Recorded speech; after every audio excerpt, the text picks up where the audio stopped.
የምናደርገው ዛሬ በመጽሐፍ ቅዱስ መነሻ አድርገን ከዛ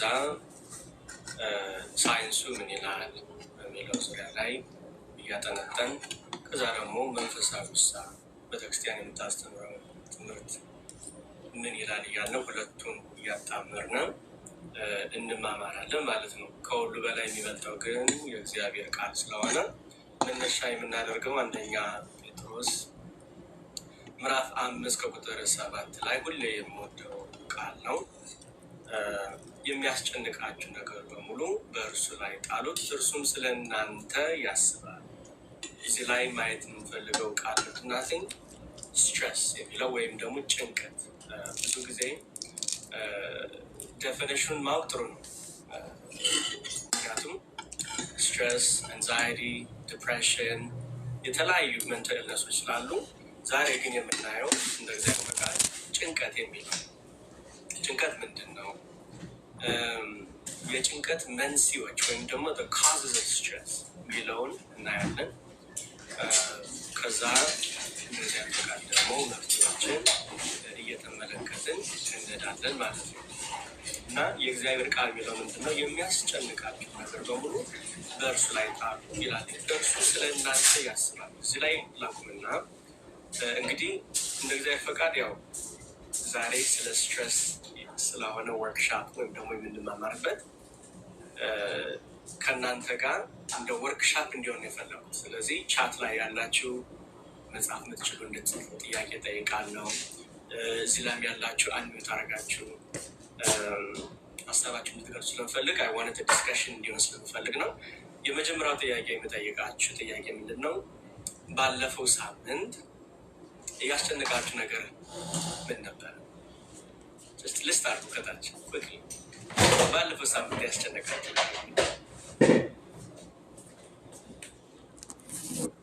እኔ እጀምራለሁ። የሆነ ቦታ ልሄድ ብዬ ሌት ሆንኩኝ፣ ፍላይት ሊያመልጠኝ።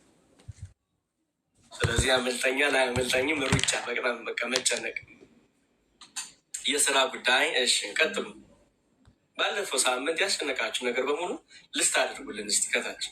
እዚህም ያላችሁም አንሚዩት እያደረጋችሁ መምህርዬም እንግዲህ ቻለንጅ አድርገውታለሁ ቁጭ ማለት የለም። የጤና ጉዳይ፣ ስራ ማጣት፣ የቤተሰብ ጉዳይ፣ ጤና በጣም ቫሊድ። የቤተሰብ ጭቅጭቅ፣ እሺ፣ ጭወት፣ ፍርሃት፣ መኒ፣ ሀገራችን ላይ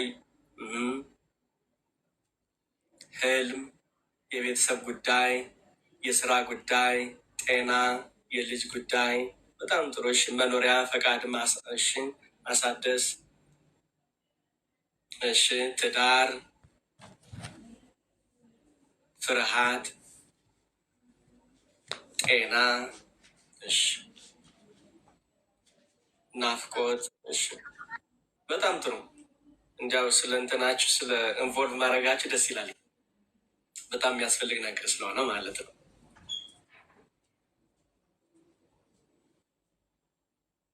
እሺ፣ ለመወሰን እፈራለሁ ብዙ ነገር። በጣም ጥሩ።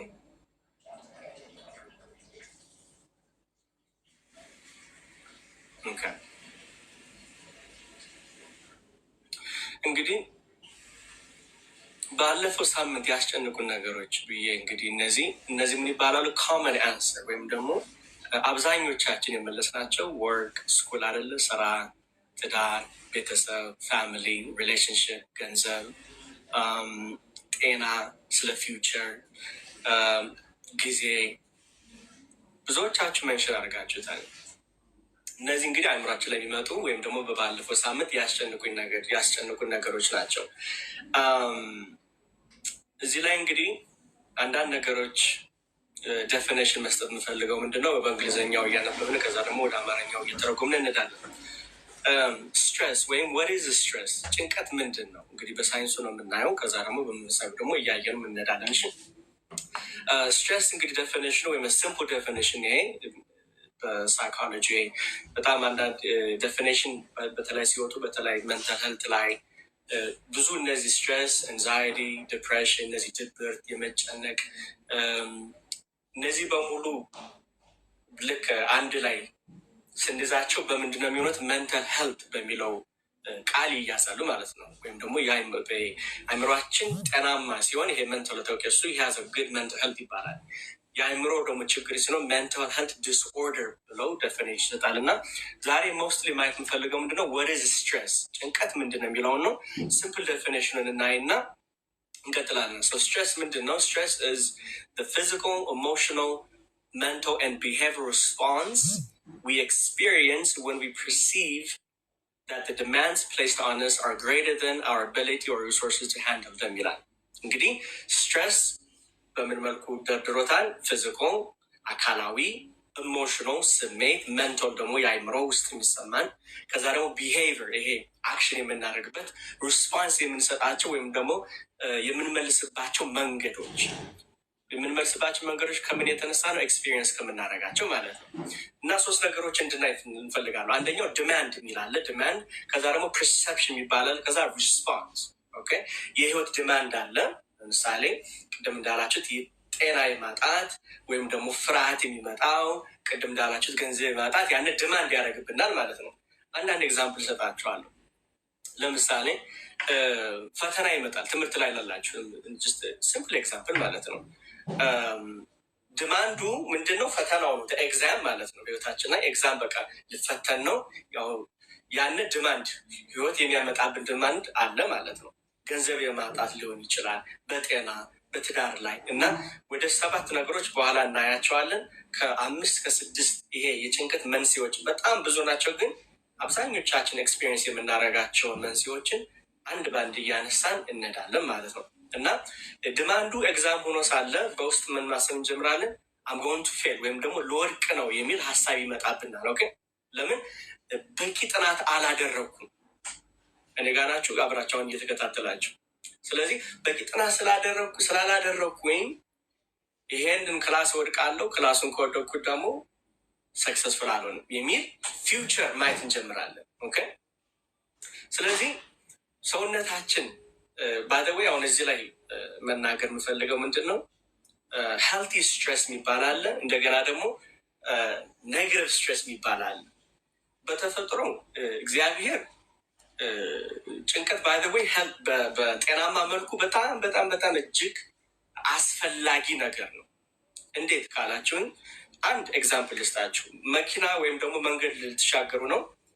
በማታውቁት ሁኔታ ከሩቅ መኪና ወደ እናንተ እየመጣ ነው። በቃ ስሜታችሁ ምንድነው? ይህ መኪና ሊገጨኝ ነው። ወይም ደግሞ በአጭሩ እንደ ሀገር ቤት ካላችሁ ውሻ ከሩቅ አያችሁ፣ ውሻው ሩጫው ወደ እናንተ ነው። ኦኬ ከኔ ጋር ናችሁ? በዛን ሰዓት ምን ማድረግ ይጀምራል? ሰውነታችን ማለት ነው። ይሄ እንግዲህ እግዚአብሔር የሰጠን ተፈጥሮ እንዴት መልካም እንደሆነ ለማየት ነው ማየት የምንፈልገው ማለት ነው። በዛን ሰዓት ሰውነታችን ይሄ ፋይት ፍላይት የሚባላሉ። ኦኬ ፋይት ማለት መታገል ከቻለን ከውሻው ጋር እንጋጠማለን ማለት ነው። ፍላይት ደግሞ ይሄ ነገር ሊገለኝ ነው ብለን ልክ እንደ ፈረስ እንሮጣለን ማለት ነው። ወይም ደግሞ ፍሪዝ የምናደርግበት ጊዜ አለ። ኦኬ እነዚህ በሳይንሱ መልካማዊ ነገር ነው። በኋላ የምናየው ግን ስትሬስ መጥፎ የሚሆንበት ምክንያቱም እግዚአብሔር ይሄ ጭንቀትን ወይም ደግሞ የመጨነቅ የፈጠረበት ለአንድ ለ2 ለ3 ደቂቃ ላስት የሚያደርግ ነገር ነው። እየገባቸው ነው። ለ3 ለ4 ለ5 ደቂቃ ላስት የሚያደርግ ነው።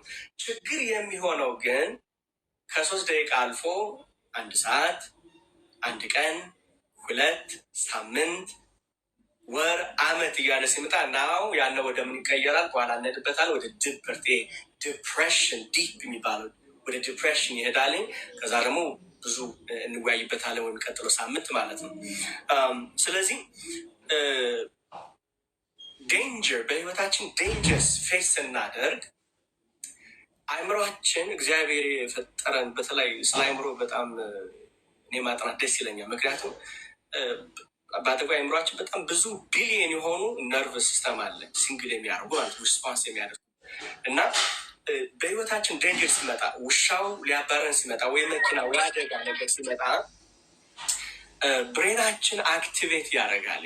ኦኬ አክቲቬት የሚያደርገው ምንድን ነው? ፋይት ኦር ፍላይት ሪስፖንስ የሚባላል። ኦኬ እና አእምሯችን እነዚህን እንግዲህ በአማርኛ ስለማናውቃቸው ቃሎቹን እነዚህን ሆርሞን አሉን። ያው የሰው ልጅ ጋር ሲፈጥረው ሆርሞን አለ እና እነዚህ ሶስቱ ሆርሞኖች ሪሊዝ ያደርግልን። አንደኛው አድሬናሊን ይባላል። አድሬናሊን፣ ከዛ ደግሞ ኮርቲሶል የሚባል አለ።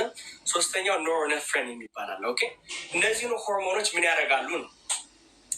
አንደኛ ምን ያደርጋል? እነዚህ ሆርሞኖች ዴንጀር ሲመጣ ወይም ደግሞ ወደ ህይወታችን የሆነ ነገር ሊያጠቃን ሲመጣ የመጀመሪያው ኢንክሪዝ ሀርት ሬት ይባላል። የልባችን ምት ይመታል አይደለ? ልክ አሁን ለምሳሌ ውሻው ሲመጣባችሁ ዩዥሊ ልባችሁ ምንድን ነው ይመጣል?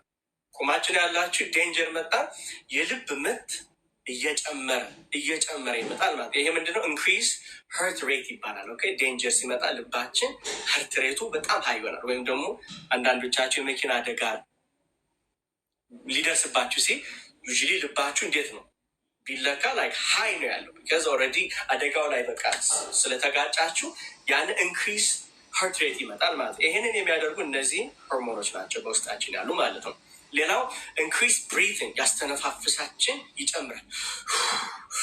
ላይክ በቃ ልክ ሩጫ እንደሮጥነ ማለት ነው። ሩጫ ስንሮጥ ያስተነፋፈሳችን ይጨምር የለ እና ዴንጀር ሲመጣ እነዚህ ሆርሞኖች የልባችንን ምት ሀይ ሊመታ ያደርገዋልም።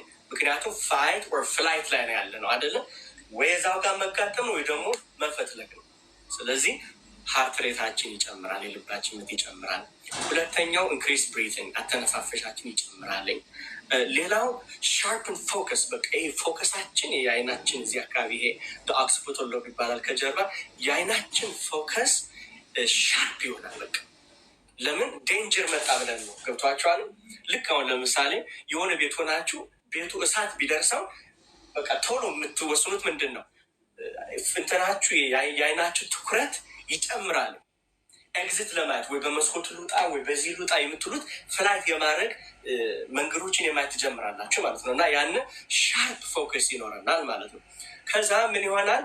ይሄ ማሰላችን ፕሪፔር ያደርጋል። ኦኬ ማሰሉ ይሄ ጡንቻ፣ ማሰል ማለት ጡንቻችን ማለት ነው። የእግራችን የሰውነታችን ማሰሎች በሙሉ አክሽን ለማድረግ ፕሪፔር ያደርጋል። ያን ምንድን ነው? ወይ ለመጋጠም ፕሪፔር እናደርጋለን ወይ ደግሞ ለመሮጥ ማሰላችን ሬዲ ዝግጁ ይሆናል ማለት ነው። ስለዚህ ውሻው ሲመጣ ያን ዴንጀር ሲመጣ ፍላይት ወይም ደግሞ ፋይት የሚባል ማለት ነው በህይወታችን እንደዚህ ያጋጥሙናል። ለምሳሌ እኔ ውሻ አባሮኝ ያውቃል አይደለም? ልቤ ምት በቃ ውሻው ሊበላኝ እንደሆነ አውቃለሁ፣ ሊወጭቀኝ ነው። ስለዚህ ምን ጀመርኩ? ፋይት ከማድረግ እዚህ ውሻ ጋር ከምደባደብ ትንሽ ቀጭን ነኝ ልሩጥ አልኩ። ስለዚህ የልብ ምቴ ጨመር፣ አተነፋፈስ የተቀየር። ከዛ ደግሞ ይሄ የአይኔ ትኩረት ፎከስ ሻርፕ ሆነ። ቤት ኤግዚት ላድርግ፣ የት ላይ ዘልዬ ልግባ፣ መኪና ላይ ወጣሁኝ አይደለ? ይሄ ምንድነው? ፋይት አይደለም ያልኩት፣ ፍላይት ነው ያደረግኩት። ስለዚህ ያለ ዴንጀር ሲመጣብኝ ከዛ ዴንጀር ፍላይት አድርጌ ዳንኩ ማለት ነው። እና ይሄ በተፈጥሮ ምንድን ነው? እነዚህ ሄልፕፉል የሚረዱን እግዚአብሔር የሰጠን ኢመርጀንሲ በህይወታችን ላይ ሲመጡ ሄልፕ የሚያደርጉን ጭንቀት ሪሊስ የሚያደርጉ ሄልፕፉል ወይም ደግሞ ጠቃሚ ነገር ነው። አሁን እዚህ ላይ እንድትረዱት የምፈልገው እኔ ጋር ናችሁ። ስለዚህ መኪናም ሲመጣብን ሰውነታችን ኢንስተንትሊ ሪያክት ያደርጋል ቶሎ እና የልባችን ምት ይጨምራልኝ። ወይ ጃምፕ፣ ልክ እንዳልኳቸው መኪና ሲመጣ ዘሎ የማምለጥ ውሳኔዎች እንወስናለን። ስለዚህ በአጭሩ መኪና ሲመጣ ዘልዬ መውጣቴ ያን ስትረስ የተባለው ጭንቀት ምን አደረግን? ህይወቴን አዳኔ ማለት ነው በአጭሩ። ለምን? ፍላይት ፋይት ስላለ ማለት ነው። እና እዚህ ጋር ምንድነው ማለት የምፈልገው? ስትረስ ጊፍት፣ ይሄ ስጦታ ነው፣ እግዚአብሔር የሰጠን ስጦታ ነው። ምክንያቱም እያንዳንዳችሁ በህይወታችን ላይ የሆነ ዴንጀር ወይም ደግሞ ኤመርጀንሲ ኤክስፔሪንስ አድርገናል። እስቲ ኤመርጀንሲ ኤክስፔሪንስ ያደረጋችሁ ጀስት ታምስ አፕ ስጡኝ። እሺ መምህር አሉ። እሺ መምህር እስቲ አካፍሉ። ኦኬ እሺ። ያው ውሻ አሳደኝ ቀሉ ውሻ ላመልጥ ብዬ እንደዚህ አይነት በተለይ በልጅነታችን ኢትዮጵያ እንደዚህ አይነት ያጋጥማል። ስለዚህ ያ ልብ ምት ይጨምራል። ሮጠን ነው የምናመልጠው። ከዛ በኋላ ሴፍ የሆነ ቦታ እንደርሳለን ማለት ነው። which is make sense። አሁን እየተናገርክ ያለው ነገር it does make sense። እንደዚህ ሆኖ በዚህ መልኩ አልተመለከትኩትም። እንድመለከተው እያደረከኝ ነው። it is beautiful message። ምክንያት በጣም ጥሩ ያ ብዙዎቻችሁ እያላቸው። ስለዚህ በኤመርጀንሲ ጊዜ ስትሬስ ህይወታችንን ከኛ በላይ እግዚአብሔር አለ፣ እግዚአብሔር ያድነናል። እሱ ዋናው በእምነቱ ነው። ግን በዚህ በሳይንሱ ደግሞ ስናያቸው እነዚህ ነገሮች ስትሬስ በቃ ህይወታችንን ያድነናል። በቃ በህይወታችን የሚመጡ ዲማንዶች እንደዚህ ኢመርጀንሲ የምንላቸው የመሮጥ ፋይት የማድረግ በእነዚህ መልኩ እንድናለን። አሁን እንዳልኳችሁ እድዘ ጊፍት ብለናል። ይሄ ጊፍት ግን ይሄ ስጦታ ግን እግዚአብሔር ሲሰጠን ለትንሽ ደቂቃ እንዲሆን ለምሳሌ መኪናው መጣ፣ ልቤ ጨመረ፣ አመለጥኩኝ። ከዛ ምንም በቃ ያነ ስትረሱ በቃ ሄደ ማለት ነው። ዳንኩኝ፣ ከዛ ከዴንጀር ከሚመጣብኝ ዳንኩኝ ነው። አሁን ችግር የሚመጣው ምን ላይ ነው ብለን ስናይ ይሄ ጭንቀት ወይም ስትረስ ከደቂቃ አልፎ ወደ ወራት ሲቀየሩ ማንት ሲሆኑ አሁን እነዚህ ይሄ ችግር እየሆነ ይመጣል። ለምሳሌ እሺ ዲያቆኒ በጣም አሪፍ ቢሩፎ የሆነ ሜሴጅ ነው ያስቀመጥከው እና እስቲ አንድ ከልጆቼ ጋር ኢንተራክት እናደርግ። አንደርስታንድ እያደረጉት ነው ወይ? አሁን የተናገርከው ፖይንት እንዲያልፉት አልፈልግም። አሁን አንተ 2 ነጥብ አውጥተሃል፣ 2 ዲስቲንጉሽ አድርገሃል። መልካም የሚባለው ስትረስ እና ከእግዚአብሔር የሆነው ለትንሽ ደቂቃም ቢሆን የፍላይት ኤንድ ፋይት የሚለውን ሆርሞን የሚያመነጨውን ስትረስ አውጥተህ ነግረናል። አት ሴም ታይም አሁን ደግሞ መጥፎ ቅድም እንዳልከው ዲፕሬሽን ወደ ጥልቁ ከክፉ የሆነው ጭንቀት ምንድን ነው የሚለውን ለይተህ ልታሳየን ነው። ስ በጣም ትልቅ ቢሩፉል ሜሴጅ ነው እና እስቲ ጠይቃቸው፣ እየገባችሁ ነው ወይ? አሁን እየተናገረ ያለው ዲያቆን እየተናገረ ያለው ግልጽ ነው ወይ የሚለውን ኢንተራክት አድርጋቸው። ይህን የምናገረው ምክንያት ስላለኝ ነው። ኢንተራክት ዩ። በጣም ጥሩ እግዚአብሔር ያክብርልኝ። ስለዚህ በዚህ አሁን በተነጋገርነው መልኩ ስትሬስ መልካም ነው ወይስ አይደለም? ሜይ ቢ እንደዚህ ያልኩ ልጠይቅ። እሺ ገብቶናል የሚባሉ ገብቶናል። በጣም ጥሩ እሺ፣ በጣም ጥሩ እግዚአብሔር ያክብራችሁ። እንግዲህ አተንቲቭሊ ከሰማን ሁሉም ነገር እግዚአብሔር ስለሚያስተምረን አሁን እንድናየው ፈለግኩትኝ when does stress become harmful የሚለው ጥያቄ አለ አይደለ?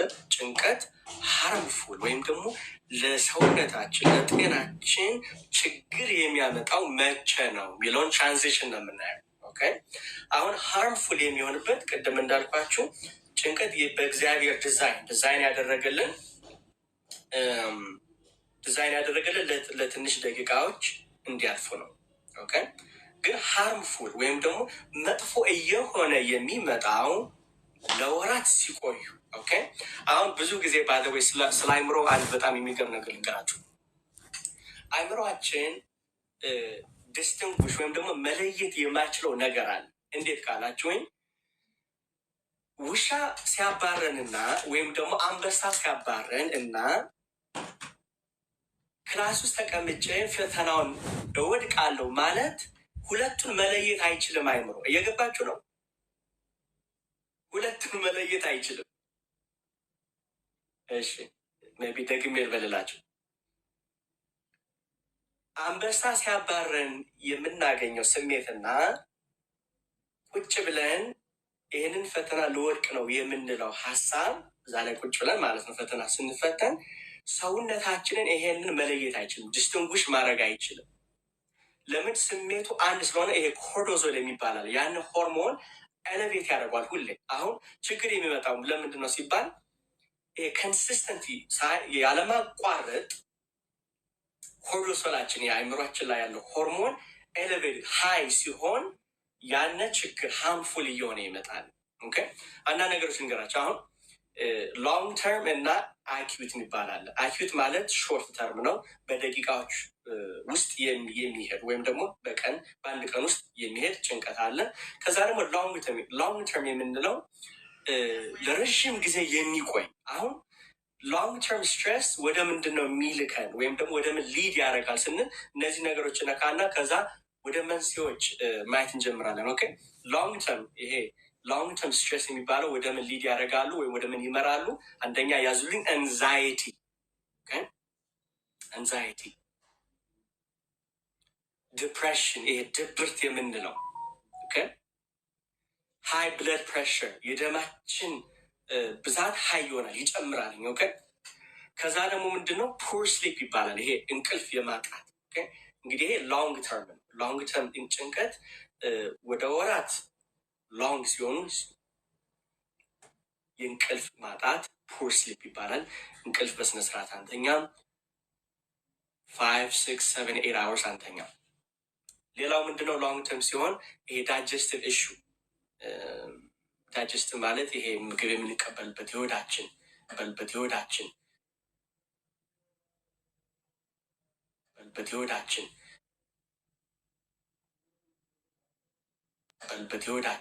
ሹ ያመጣል። ይሄ ጭንቀት ሎንግ ተርም ሲሆን ነው። ልብ በሉ። ሌላው ዊክን ኢሚዩን ሲስተም ይባላል። ይሄ በተፈጥሮ እግዚአብሔር ሲፈጥረን ለምሳሌ ጉንፋን ሲያመን ዝንጅብልም ምንም እየጠጣንበት ግን ቢውስጥ የሚያደርግልን በሽታ የሚከላከልልን ኢሚዩኒቲ ይባላል። ያን የበሽታችንን መቋቋም የሚችለው ኢሚዩኒቲውን ምን ያደርገዋል? ያዳክመዋል። ይሄ ምንድነው የሚያደርገው? ጭንቀት ተመልከቱ እንዴት አይነት ፓወር እንዳለው ማለት ነው። ግን ሎንግ ተርም ሲሆን ሌላው ይሄ በርናውት ይባላል። እሱ ደግሞ በርናውት ማለት በብዙ ስራ በቃ መድከም ብዙ ስንሰራ በርናት ነው። በመጨረሻ ላይ በቃኝ እንላለን። እሱ በርናት ይባላል። ኦኬ። ስለዚህ አሁን አንዳንድ ነገሮችን እያየን መድ እፈልጋለሁ። መንስኤዎችን ከመናገራችን በፊት ቅድም እንዳልኳችሁ ወደ ዴፊኒሽኑ ትዙልኝ ይፈልጋል። ምክንያቱም ቅድም እንዳልኩትኝ ምን ያካትታል ስትሬስ እንደተባባል ነው። አንደኛ ይህንን ያካትታልኝ ፊዚካል፣ ኢሞሽናል፣ ሜንታል እና ቢሄቪራል ሪስፖንስስ ናቸው። ፊዚካል አካላዊ ነው። ኢሞሽናል ደግሞ ስሜት ነው። ከዛ ደግሞ ሜንታል አይምሮ ጋር ያለው። ከዛ ቢሄቪራል ደግሞ ባህሪ የምናረጋቸው ሪስፖንስ የምናረጋቸው ማለት ነው። እና ጥያቄ የምጠይቀው ምንድነው? ዋይ ዱ ዊ ስትሬስ? እስቲ 1-2 ደቂቃ ውሰዱና ለምንድን ነው የምንጨነቀው? የሰው ልጅ የሚጨነቀው ለምንድን ነው የሚለውን ነገር ወይም ደግሞ እኔ የምጨነቀው ለምንድን ነው ብላችሁ እስቲ ራሳችሁ እንድጠይቁ ፈልጋለሁ። ዋይ ዱ አይ ስትሬስ? ወይም የሚያስጨንቀኝ ነገር ምንድን ነው? ቴክ ሰም ታይም እና እዚህ ላይ ሪስፖንድ አድርጉልኝ። እና በሁለት ነገሮች እየከፈልን እንሄዳለን። ከዛ መንስኤዎችን እንድነግራችሁ እፈልጋለሁ። እሺ፣ ኮመንት ላይ ኢንተራክት አድርጉ። ለምንድን ነው የምትጨነቁት ብሎ ነው የጠየቃችሁ። ቆም ብላችሁ ወዲያው አትጻፉ። መጀመሪያ ከራሳችሁ ጋር ተማከሩ። ምንድን ነው የሚያስጨንቀን?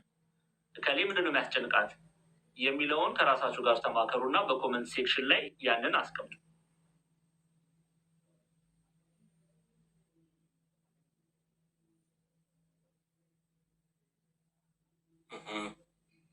እና አንዳንድ ኮንሰፕቶችም እየሰጠው ማለት ፈልጋለሁ። በተለይ የስትሬስ ሳይክል የሚባላል እና እሱን እያየን እንሄዳለን። ከዛ መንስኤዎች ጋር ጨርሰን ወደ መፍትሄው ደግሞ እንመጣለን። እሺ፣ እኔ በሆነ ነገር ያስጨንቀኛል። እሺ፣ ነገር ኦኬ፣ በጣም ጥሩ። ይሄ ራሱ ጭንቀትን አውጥቶ የመናገር ራሱ ዋን ኦፍ ዘ ቱልስ ይባላል። ግን በኋላ እንመጣበታለን። እሺ፣ እንቀጥል። ዋይ ዱ ዊ ስትሬስ የሚለው ላይ 2 ነገሮችን ልነግራችሁ እፈልጋለሁ። አንደኛው ኤክስተርናል ውጫዊ እና ኢንተርናል ስትሬሰርስ አሉ። ውጫዊ የሚያስጨንቁን ነገሮች አሉ፣ ውስጣዊ ደግሞ የሚያስጨንቁን ነገሮች አሉ። ከዚሁ ላይ በኋላ እመጣበታለሁ። ከመንስኤዎች ጋር አብረው የሚገናኝ ነገሮች አሉ እና አብረን እናያለን ማለት ነው። ኦኬ። ውጫዊ ስትሬሰርስ የምንላቸው የሚያስጨንቁ ነገሮች ቅድም በደንብ ልስት አድርጋችሁታል። ውጫዊ የምንለው ማለት ነው። ለምሳሌ ስራ፣ ትምህርት፣ ገንዘብ የማጣት ፋይናንሽል ፕሬሽር፣ ገንዘብ የማጣት ፋሚሊ ኮንፍሊክት፣ በቤተሰብ ያለው ችግር፣ እናትና አባት ከልጃቸው ጋር ያለው ግጭት። የኮንፍሊክት ማለት ግጭት ነው። በኋላ እንመጣበታለን። በደንብ ሃይላይት አደርገዋለሁ። ሪሌሽንሽፕ ፕሮብለም፣ በፍቅር ያለ ችግሮች፣ እነዚህ ኤክስተርናል እንላቸዋለን። ዴድላይን። ኦኬ። ሌላው ሜጀር ላይፍ ቼንጅስ አሉ። በህይወታችን ላይ ትልቅ ነገር ቼንጅ ሲሆን፣ ሀገር ስንለቅ፣ የሆነ ሰው ስናጣ፣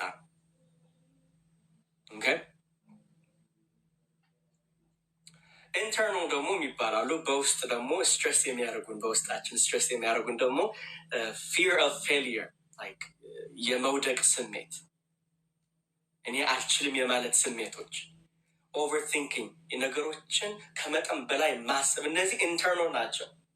ኦኬ ይሄ ነገር ሀፕን ቢሆንስ፣ እንደዚህ ቢሆንስ፣ ቢሆን የሚሉት ነገሮች በጣም ይጎዱናል። ሌላው ራስን ማወዳደር ነው። ኮምፓሪሰን ይሉታል። ራሳችን በውስጥ አይደለም የምናደርገው። ይሄ ኢንተርናል እንለዋለን፣ ውስጣዊ ስትሬሰር ይባላል። ሌላው አንሪሊስቲክ ኤክስፔክቴሽን አሉ፣ በኋላ እመጣበታለሁ። ዋናው እዚህ ጋር እንድትዝል የሚፈልገው ምንድን ነው? የስትሬስ ሳይክሎች ይሰጣቸዋለሁ። ልክ ተከታታይ ናቸው እና እየጻፋችሁ ከሆነ ቀስት መጻፍ ትችላላችሁ፣ ወይ ደግሞ እንደ ሰርክ መጻፍ ትችላላችሁ። አንደኛው በዚህ በስትሬስ ሳይክል ሲባል በጭንቀት ሳይክል እንላቸዋለን። መጀመሪያው ትሪገር ይባላል እና ኤግዛምፕል እየሰጠኋችሁ እናንተ በሚገባችሁም እሄዳለሁ። ትሪገር ይባላል። የመጀመሪያው ቃል የሆነ ነገር እናያለን፣ ትሪገር ያደረገናልን። ከዛ ያነ ትሪገር ያደረገን ነገር ወደ ሀሳብ ቶት ይባላል። ወደ ሀሳብ ይሄዳል። ከዛ ሀሳባችን ወደ ምን ይቀየራል? ወደ ኢሞሽን፣ ወደ ስሜት። ስሜቱ ደግሞ ወደ የት ይሄዳል? ወደ ወይ ደግሞ ይሄ ወደ ሰውነታችን። ከዛ ወደ ሰውነት ከሄደ በኋላ ቢሄቪየር እንለዋለን፣ ወደ አክሽን ወይም ደግሞ ወደ ተግባር። ኦኬ አንዳንድ ሀሳቦች ልስጣችሁ። ከኔ ጋር ናችሁ? እየሰማችሁኝ ነው አላችሁ? እሺ እስቲ ወደ ፍቅሩ እንሄድና ደግሞ ወደዚህኛው ደግሞ እንመጣለን። ለምሳሌ የምትወዱት ሰው መሴጅ ላካችሁለት። ይሄ ሰው ምንድን ነው የሚባለው? ዝም አላችሁ ወይ ደግሞ ምንድን ነው የሆነ ነገር ገጫችሁ፣ ኢግኖር አረጋችሁ። እያዳመጣችሁ ነው። ወይም ደግሞ አለቃችሁ ጋር ሄዳችሁ ገንዘብ አጥሮኛል፣ እስቲ ገንዘብ ስጠኝ፣ ወይ ደግሞ የምታቀርቡት ሰው ጋር ገንዘብ መበደር ፈልጌ ነው አጥሮኛል ብላችሁ ትናገራላችሁ። ያን ሰው ኢግኖር አድርጋችኋል፣ ወይም ደግሞ ሪስፖንድ አላረገላችሁ። አለመመለሱ ያለ ምን ይባላል? ትሪገር ነው። ኦኬ ስለዚህ ትሪገር ከሆናችሁ በኋላ ወደ ምን ይቀየራል? ወደ ቶት፣ ወደ ሀሳብ ይቀየራል። ኦኬ የምትወዱ ሰው ሪስፖንድ ሳያደርግ ሲቀር ኦኬ ይሄ ሰው ሜይ ቢ ተናዶብኛል፣ ሂዝ አንግሪ አት ሚ ማለት ትጀምራላችሁ አይደለ? ወይም ደግሞ አትወደኝም ወይም አይወደኝም ወደ ማለት ወደ ሀሳብ እየገባችሁ ነው።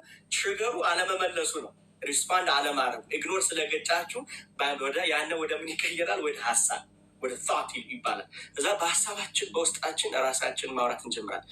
ኦኬ ተናዶብኛል ወይ ደግሞ አይወደኝም ወይ ደግሞ አትወደኝ ማለት እንጀምራል። ከዛ ያን ሀሳብ ወደ ምን ይቀየራል? ኢሞሽን፣ ኤንዛይቲ ይሰማናል። በቃ ውስጣችን ሰላም አለማግኘት። ኦኬ ከዛ ያን ምን ይሆናልኝ? ሰውነታችን፣ ልባችን ቅድም እንዳልኳችሁ የልብ ምት እየጨመረ ሆዳችን ታይት እየሆነ ከዛ ምን ማድረግ እንጀምራለን? ቢሄቪየር ስልካችን ሁሌ በቃ ቴክስት አረግል በቃ ራይት። ይሄ ልክ እንደ ኤንዛይቲ አረግል በቃ ይሄ ወደ ቢሄቪየር ኦልሬዲ ተቀይሯል።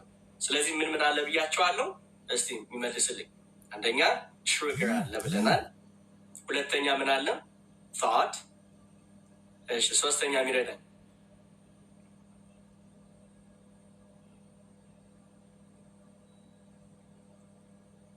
መምህር ዘላለም እየጻፉ ነው እዛ። እሺ ቆይ እሳቸው ብቻ ነው እንደሚከታተሉት? ቆይ መምህር ዘላለም ይመስለኛል። እሺ ኢሞሽን ያላችሁ በጣም ጥሩ ሀሳብ፣ ስሜት እግዚአብሔር። ሌላስ? ኢሞሽን ሁላችሁ ኢሞሽን ነው የምትሉት። በጣም ጥሩ። እሺ ሳይክሉ ምንድን ነው? ትሪገር አለ። ትሪገር ማለት ወደ ህይወታችን የሆነ ነገር ሲመጣ ልክ የሆነ ቃሉ ጠፍቶ ነው በአማርኛ። ቅድም እንዳልኳቸው ነው ያነ ሰው ሳይመልስላችሁ ሲቀር ትሪገር ያደርጋቸዋል። ኦኬ ለምሳሌ ቅድም አንድ ሀሳብ ልስጣችሁ። ቅድም ባነሳችሁት ላይ አሁን በትዳር ላይ እንስተናልኝ ገንዘብ በማጣት ዙሪያ ላይ ወይም ደግሞ ቢልን አለመክፈል፣ ገንዘብ አጣቸዋል። ገንዘብ ማጣቱ ያንን ትሪገር ነው አይደለ? በቃ ገንዘብ የለኝም፣ ከዛ ትሪገር አድርጎኛል። በቂ ገንዘብ ስለሌለኝ በሀሳቤ ፋት ይባላል። አሁን ችግር ሁኛለሁ፣ ገንዘብ አለመኖር ችግር አድርጎኛል ማጣቴ። ከዛ በአይምሮዬ ሀሳብ ፋት ይባላል። በሀሳቤ ምን ማሰብ እጀምራለሁ? ቅድም እንዳልኳቸው ልጆች እንዴት ነው ማበላው? ለራሴ ምንድን ነው የምበላው? ክራይ እንዴት ነው የምከፍለው? በቃ ጎዳና ላይ ልወጣ ነው። እሺ መምህር፣ ቀስቃሽ ስሜት ማለት ነው። የሚቀሰቅስ ትሪገር ማድረግ የሚቀሰቅስ ነው። ቀስቃሽ ስሜት። እነዚህ ቀስቃሾችን ልንቆጣጠራቸው አንችልም። ይመጣሉ በህይወታችን ላይ። ቅድም ነግራችሁኛል አይደለ? ገንዘብ ማጣት፣ በትዳር ውስጥ ሰላም ማጣት፣ ብዙ ቅድም ያስጨንቃችሁ ያልኳችሁ እነዛ ቀስቃሾች ናቸው። እነዛን ልንቆጣጠራቸው አንችልም። ስለዚህ እነዛ ቀስቃሾች ወደ ምን ይቀየራሉ? አእምሯቸው ውስጥ ይገቡና ይቀሰቅሱናል። ከዛ ሀሳብ ውስጥ እንቆዝማለን። ከዛ ያን ሀሳብ ወደ ምን ይቀየራል? ወደ ኢሞሽን፣ ቅድም እንዳልኳችሁ ማለት ነው። ወደ ኢሞሽን ይቀየራል። ከዛ ኢሞሽን ከተቀየረ በኋላ ወደ ሰውነታችን ተቀይሮ ወደ አክሽን ይለወጣል። ባጭሩ ዛሬ አንገበበትም ብዬ ነው እንጂ አንድ ሰው ራሱን ወደ ማጥፋት የሚሄድበት ትልቁ መንስኤ ምንድን ነው ሲባል ትሪገር የሚያደርጋቸው ነገሮች አሉ። በልጅነቱ ሜይ ቢ ያነ ሰው ትራውማቲክ ኤክስፒሪየንስ እንለዋለን። በልጅነታቸው ኤክስፒሪየንስ ያደረጉትኝ ቢውልዳፕ ሆኖ ያነ ትሪገር ያደረገውና መጨረሻ ላይ ሰዎች ራሳቸውን ወደ ማጥፋት የሚገቡበት የመጨረሻው እንትን ምንድን ነው? ወደ አክሽን ሲገቡ ማለት ነው። ሀሳባቸው ላይ ያንን ትሪገር ያደርጋቸዋል። ያስባሉ፣ በቀን ያረባ ማንም አይወደኝም። ከዛ እነዚህ ሀሳቦች ወደ ኢሞሽን ይቀይራሉ። ከዛ ኢሞሽኑ ደግሞ ተቀይሮ ወደ ምን ይሄዳልን? ወደ ሰውነታችን። ከዛ በቃ ራስን ወደ ማጥፋት መንገድ እንጀምራለን ማለት ነው። እሱ በሌላ ቀን የምናነሳው ነገር ነው። ስለዚህ እነዚህ ነገሮች አሉ። አሁን ማየት የምፈልገው እንድትጽፉልኝ የምፈልገው ነገሮች አሉ። የጭንቀት መንስኤዎችን እያነሳን እንሄድ። ከኔ ጋር ናችሁ? ብዙ መንስኤዎች አሉ። አሁን ተነጋግረናል፣ ግን መንስኤዎችን ልንገራችሁ። አንደኛው በዚህ ይሄ እንግዲህ ስ በብሊካል ስተዲም ስናደርግም ወይም ደግሞ ይሄ ክርስቲያን ካውንስሊንግ ይባላል። በሳይንሱ ስናጠና ወይም ስንማር እነዚህ የምንላቸዋለን ካዝስ ኦፍ ስትረስ ወይም ደግሞ የጭንቀት መንስኤዎች የሚነሱበት መንገዶች ብዙ አሉ። ግን ዛሬ እንደ እግዚአብሔር ፈቃድ ሁሉን እንትን አንላቸውም። እንደ እግዚአብሔር ፈቃድ ሜይ ቢ 5 እናይና ደግሞ የሚቀጥለው ሳምንት ደግሞ እንጨምርበታል። አንደኛው ብዙዎቻችን የምንቸገርበት ትልቁ ነገር ምንድን ነው? በእንግሊዝኛ እየተናገርኩ እሄዳለሁ። ሎው ሰልፍ እስቲም። ይሄ ከትህትና ጋር የሚገናኝ አይደለም። ራስን ዝቅ ማድረግ። ለነከሌ እየተሳካላቸው ነው፣ ለከሊት እየተሳካላት ነው፣ ለእኔ ግን ምንም ነገር እየተሳካልኝ አይደለም።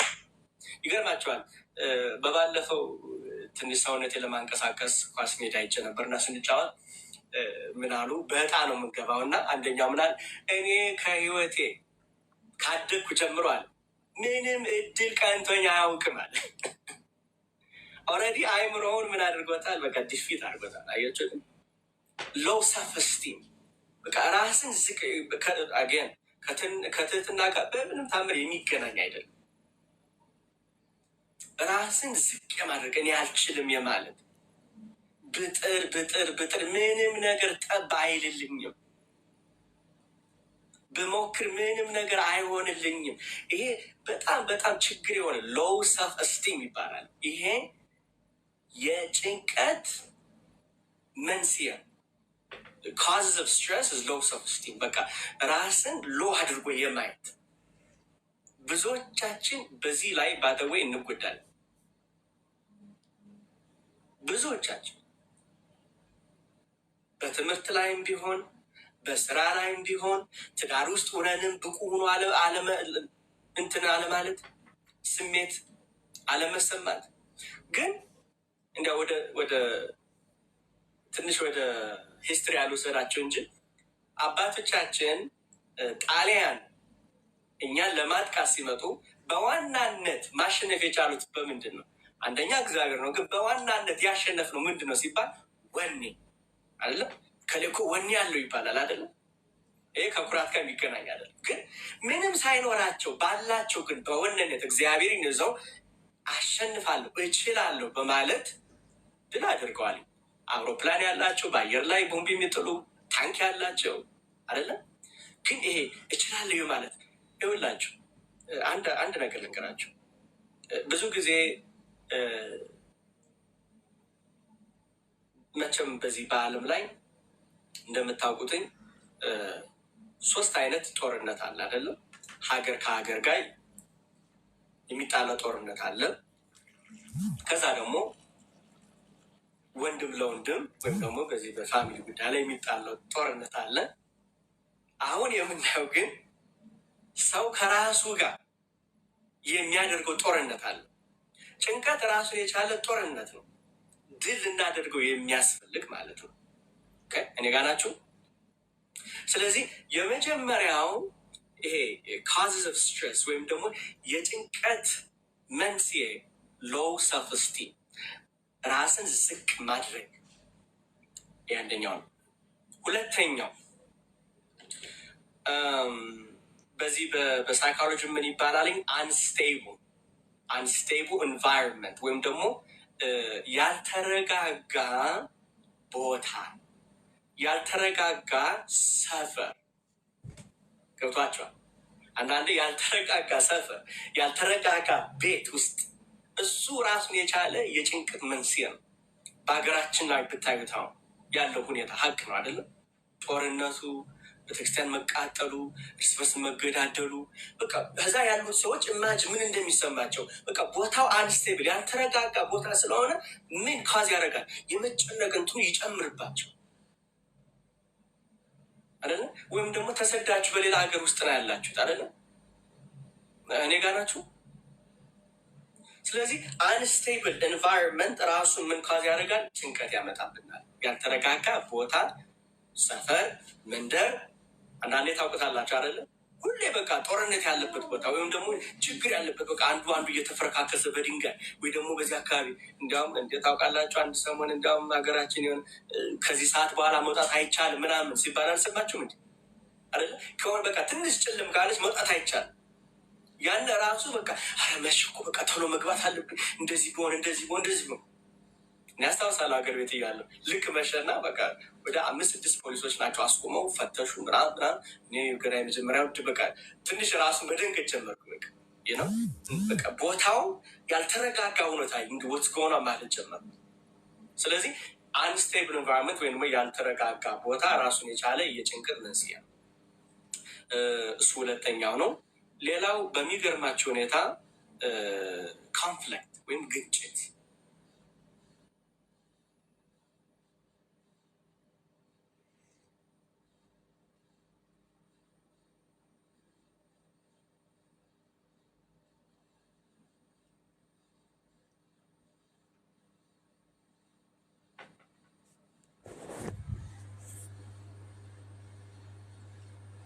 በተለይ በዚህ በፋሚሊ ካውንስሊንግ በሚለው ሲመጣ ብዙዎቹ የሚያነሱትን ነገር ምንድነው? ኮንፍሊክት ነው። የቤተሰብ ግጭት። እናቴን ከዚህ በኋላ በምንም ተአምር ላያት አልፈልግም፣ እከሌን በምንም ነገር አለማየት አልፈልግም። ስለዚህ ከእነሱ ተለይተም ነው ያነ ግጭት ምን ያደርጋል? በራሱ ኮንፍሊክት ይፈጥራል ወይም ደግሞ የጭንቀት መንስኤ ይሆናል። ነው አባቴን ወይ ወንድሜን ወይ እህቴን ካናገርኳት 10 ዓመት እኮ አለፈው፣ ግን እስቲል ያለ ምን እያስጨነቃቸው ነው ያለው። ስለዚህ ኮንፍሊክት በራሱ የጭንቀት መንስኤዎች ናቸው። ይህ ሶስተኛው። ሌላው በሚገርማቸው ሁኔታ ብዙዎቻችን ይሄ አብዛኛው በተለይ አረብ ሀገር ያሉ ከሀገር የወጡ ውጭ ሀገር አውሮፓ፣ በተለያየ መቼም ኢትዮጵያውያን በብዙ ሀገር ነው ያለ ነው እና የጭንቀት መንስኤ ከሚባለው አራተኛው ምንድን ነው? ይሄ አይሶሌሽን ወይም ደግሞ ሴፐሬሽን ፍሮም ፋሚሊ ወይም ሴፐሬሽን ፍሮም፣ ይህንን ሃይላይት ነው ማድረግላችሁ። የስ መምህር ይቀጥሉ። ኖ መለየት ወይ ብቸኝነት የሚለው ቃል ይገልጠዋል። መለየት መለየት፣ ያ ሴፐሬሽን። ታንክ ዩ። መለየት አይደለ? ለምሳሌ ወደ አረብ ሀገር ስንሄድ፣ ወደ ውጭ ሀገር ስንሄድ ቤተሰብ ጥለን አንዳንዶቻችን ልጅ፣ ሚስት ወይም ደግሞ ባል፣ እናት፣ አባት ጥሎ እና ተለይቶ መኖር ይባላል በአማርኛው ቋንቋ። ተለይቶ መኖር በራሱ ምን ያመጣል? የጭንቀት መንስኤ ነው። እንዲያው ይቅርታ አድርጉልኝና ሰሞኑን ከሰማችሁ ዜና እየተከታተላችሁ ከሆነ አንዳንድ የዜና መስማት ጥሩ ነው። እንዲያው እግዚአብሔር ይድረስለት እንጂ አንድ ወጣት ታሪኩን ሰምታችሁት ይሆናል። በዜና የወጣ ነው። ሀበሻዊ ነው፣ ኢትዮጵያዊ ነው፣ እዚህ መነሶታ የሚኖር ነው። መኪናውን ሽጦ የፓርኪንግ 65 ብር አልከፈልክም ብለው በዛ የተነሳ ጭቅጭቅ እንደምታውቁት የሶስት ሰዎችን ህይወት ነው ያጠፋው። የእርሱም ህይወት ተበላሸ፣ እንደገናም የሶስት ሰዎችን እና በእውነቱ እግዚአብሔር እንደው ለእሱም ልቦና ይስጠው ነው የሚባለው። ግን በኋላ ሲጠየቅ የተናገረው ነገር አለ። እሱ ምንድን ያለው? ልጆችንና ሚስቴን ለማምጣት ብዙ ሞክሬያለሁ፣ ግን የዚህ የአሜሪካ ሲስተም ሊያግዘኝ አልቻለም ነው ያለው።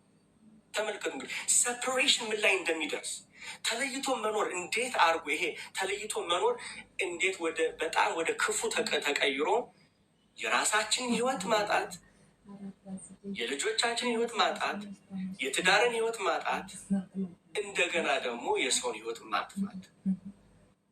አያችሁትኝ? ትንሽ ነገር ሊሆን ይችላል። አሁን አንዳንድ ሰው ይስተሳማ እንዴ 35 ብር ምን አላት ምናምን የምንል ሰዎች አለ ነው። እንደዛ ማየት የለብንም። ነገሮችን በዛ መልኩም ልናይ አንችልም። እያንዳንዱ ሰው በአይምሮ ምን እየተሸክም እንደሆነ ማንም አያውቅም፣ እግዚአብሔር ብቻ። ከዚህ በፊት እንዲያውም ብየዋለሁ። እስቲ ጥያቄ እየጠየቁ ልሄድ።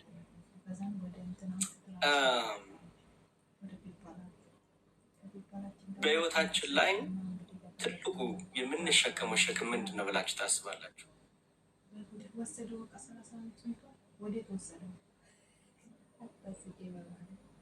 ከዛ ደግሞ ሌላ ጥያቄ መጠየቅ ደስተኛል። ትልቁ ሸክም ብላችሁ የምታስቡት ምንድን ነው? ቶሎ ቶሎ መልስ። እኔ ወደ መልስ እንጂ ተማሪዎች ዝም እያሉ ነው፣ ሀሳብ እያሉ እያስቀምጡ። እኔ የሚመስለኝ እንደ ሰው ይለያያል ብዬ ተስፋ አድርጋለሁ። ለእኔ ትልቁ ኃላፊነት ብዬ ማስበው አገልግሎቴ ነው። ላይክ ለምናገራቸው ለማስተምራቸው ልጆች ትልቅ ኃላፊነትን ወስዳለሁ። ስለዚህ ለእኔ ከእግዚአብሔር ቃል የሚበልጥ ሌላ አለ ብዬ አላምንም። እሱን ብዬ ነው የምናገረው። ሌላ ቅድም ያነሳው ዲያቆንዬ በጣም ደስ የሚል ነገር ነው ያነሳው። ጥሩ ፖይንት ነው ያነሳው። አይሶሌሽን የሚያመጣው ምንድነው ሀርም ብለን ያመጣውን ሀርም ነገር ይናል። እዚህ ላይ ምናልባት ለመጨመር ያህል አንድ ነገር ለመናገር የስንዱን ታሪክ ነው ያስታወስከኝ። ሪሜምበር I don't know if you know the story, but there was አንድ የኢትዮጵያ ሴት ነበረች ከኢትዮጵያ ከአዲስ አበባ ወደ የትምህርት እድል ገጥሟት ከቤተሰቦቿ ተለይታ ሃርቫርድ አይደለ የሃርቫርድ ተማሪ ነበረች ስንዱ። ሃርቫርድ ደርሷት አቲንክ ባለሳሳት 3ኛ ዓመት ላይ ነው። በቃ ሺኩናት መሸከም አልቻለችም። አይሶሌት ሆና ከቤተሰቦቿ መኖርን መሸከም ስላልቻለች አብራት ያለችው አንድ ዶርም ላይ አብራት የምትኖረውን አንዲት ሴት ገድላ እሷ ራሷን አንቃ ገድላለች። ስ ሃርቫርድ የሆነ ነገር ነው። ኢትዮጵያዊት ሴት ናት ስንዱ የምትባል እና የእሷን ታሪክ እንዳስብ አድርገኛል። በጣም የሚገርም ነገር ነው እያነሳ ያለው። ግን ያው ወደ ቀደመው ነገር እንመለስ። ለእኔ ሸክሜ አገልግሎት ነው፣ ያው ኃላፊነት ብዬ ስለማስብ በጣም ጥሩ። ብዙዎቻችን ቤተሰብ ኃላፊነት በጣም ጥሩ ነው። እግዚአብሔር ያክብራቸው። ምን ይሉታል በዚህ በእንግሊዝኛው the heaviest burden ይላል። the heaviest burden that we carry are the thoughts in our head ይላል። ትልቁ ሸክም እያንዳንዳችን የምንሸከመው ምንድን ነው ሲባል በአይምሯችን ውስጥ የምንሸከመው ሀሳቦች ወይም ደግሞ thoughts ይባላል። ሁለተኛ ጥያቄ መልሱልኝ። በምድር ላይ በጣም ለማ መሬት የት ነው? መቼም እንግዲህ አንዳንዶች በምድር ላይ በጣም ለማ መሬት የት ነው? እባካችሁ መልሱልኝ።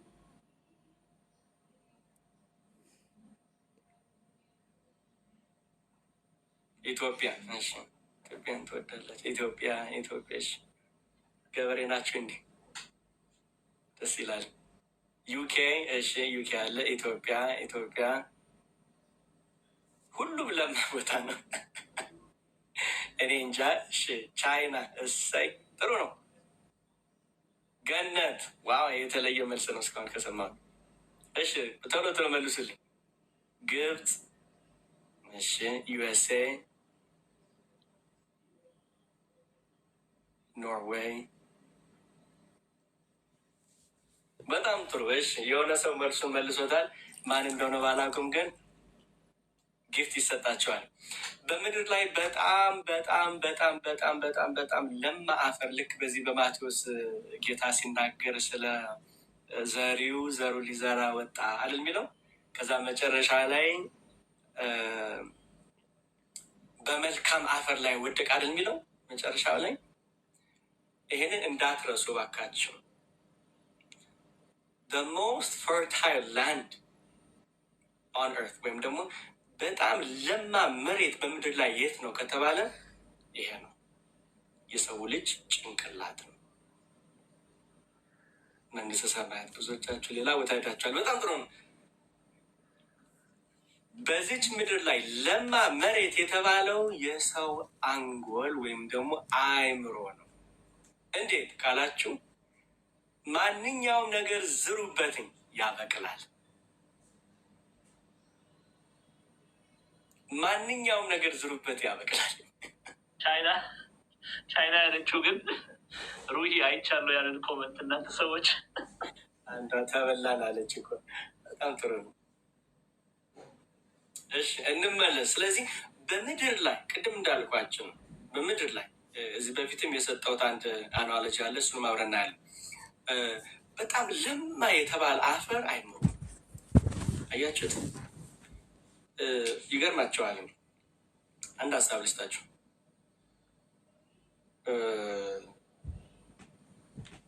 በዚች ምድር ላይ እያንዳንዳችን የተለያየ ቁመት፣ መልክ፣ ሶሻል ኢኮኖሚ፣ ፓወር፣ ስልጣን፣ ብዙዎቻችን የተለያየ ባክግራውንድ አለ። ግማሹ አማራ፣ ትግሬ፣ ኦሮሞ የተለያየ ልዩነት አለ። ግን አንድ የሚያደርገን ነገር ምንድን ነው ከተባለ እያንዳንዳችን እግዚአብሔር የሰጠን አእምሮ አለ። መቼም በዚህ ምድር ላይ አእምሮ የሌለው ሰው አለ ካላችሁ፣ መቼም እስቲ አእምሮ ያላችሁ እጅ አውጡ። አእምሮ ያላችሁ፣ አንጎል ያላችሁ፣ አእምሮ ያላችሁ እጃችሁን አውጡ። መቼም የለኝም እንዳትላደራቸው። እኔ አለኝ፣ እግዚአብሔር የሰጠ አእምሮ አለኝ። አላችሁ እንዴት ገቡ? እሺ አንዳንድ በሉ ቶሎ አእምሮ ያላችሁ። እሺ በጣም ጥሩ። እንግዲህ እግዚአብሔር ለሁሉም እኩል አእምሮ ሰጥቶታል እና ይሄ አእምሮ በጣም ፈርታ ያለው። አሁን ወደ መፍትሄው እየገባ አይደለም፣ ገና መጨረስ አለብን መንስኤዎችን። ኦኬ እሺ ልመልሳችሁና የጭንቀት መንስኤዎች ምን ምን ናቸው? አንደኛ ጻፉልኝ። አንደኛውን እኔ እላለሁ፣ ያልተረጋጋ ቦታ መኖር፣ አንስቴብል ኢንቫይሮንመንት። በጣም ጥሩ። ሰምባዲ ቴኪንግ ኖት። ረቂቅ እሺ፣ ረቂቅ ጻፊልን አንዴ። ኖት የጻፋችሁ እየጻፋችሁ እሺ፣ ፕሊዝ ኢንተራክት አንስቴብል ኢንቫይሮንመንት፣ ኮንፍሊክት፣ ሴፐሬሽን ፍሮም ፋሚሊ። በጣም ጥሩ። እሺ ስንት ሰጥቻለሁ እስካሁን? ናፍቆት። እሺ የራሳችንም እየጨመራችሁ ነው። ጥሩ ነው። ሴፐሬሽን ፍሮም አዘርስ፣ እሱን አይተናል በጥልቁ። ሌላው ማየት የምንፈልገው ምንድን ነው? አንሜት ኒድስ ወይም ደግሞ አንፈልፊልድ ኒድስ ይባላሉ። የምንፈልጋቸው ነገር ሳይሟሉ ሲቀሩ ጭንቀት ይመጣል። አንሜት ኒድስ ወይም ደግሞ የምንፈልጋቸው ነገሮች በህይወታችን ሳይከናወኑ ሲቀሩ፣ እየሰማችኝ ነው? ስራ ሞልታችሁ ስራው ሳታገኙ ስትቀሩ፣ ልጅቱን ወዳሃትኝ ፈልጋሃትኝ አይ ቻው ቻው ቻው ስትልህ ትንሽ ሳቁ ብዬ ነው። እሺ አዎ፣ ገንዘብ ማጣት እሱ ራሱ ድሃ መሆን በጣም ጥሩ ነው። ስለዚህ ይሄ ምንድነው? አንፈልፊልድ ኒድስ ይባላል በዚህ በሳይኮሎጂ። ኒዳችን አልሟላ ሲል፣ ለምሳሌ ቤሲክ ኒድ፣ በቤሲክ ኒድ እንጀምር። ይሄ ማዝሎውስ ሃይራርኪ ላ ይባላል፣ ማዝሎውስ ላ ይባላል። ቤሲክ ኒዶች አሉ። መኖሪያ ከሌለ፣ ቀን ተነስተ የምንበላው ከሌለ፣ መጠለያ፣ ውሃ ማጣት፣ የምንበላው ማጣት፣ እነዚህ ቤሲክ ኒዶች በቃ ነሰሰሪ የሆኑ ማንኛውም ሰው ሊያገኛቸው የሚያስፈልጉ ነገሮች መጠለያ፣ ውሃ፣ ምግብ እነዚህን ሲያጡ ያ ፋይናንሻል ሴኩሪቲ በጣም ጥሩ። ስለዚህ አንመት ወይም ደግሞ አንfulfilled ኒድስ እነዚህ ሳይሟሉ ሲቀር የጭንቀት ወይም ደግሞ ጭንቀት ይጨምራል። እኔ አጋጥሞኝ ያውቃል። ምሽር ሰመቪ አጋጥሟቸው ያውቃል አይደል? ትምህርት ጨርሻለሁ። ስራ አፕላይ ያደረኩ ነው። ወደ 20 ስራዎች ሞላውኝ። 20ውም ሪጀክት አደረገኝ። ከዛ እንዴት ነው ማድረገው? መጨነቅ ጀመርኩኝ። ባይዘዌይ እንትን የአእምሯችሁ እንድታወጥ የምፈልገው ሰው እስከሆነ ድረስ እንጨነቃል። ማንኛውም ሰው ይጨነቃል። ግን ጭንቀቱን ላስት እንዳያደርግ ቶሎች ያስፈልጉናል። ከኔ ጋር ናቸው። በጣም ጥሩ። ሌላው በሚገርም ሁኔታ ብዙዎችን የሚያጠቃ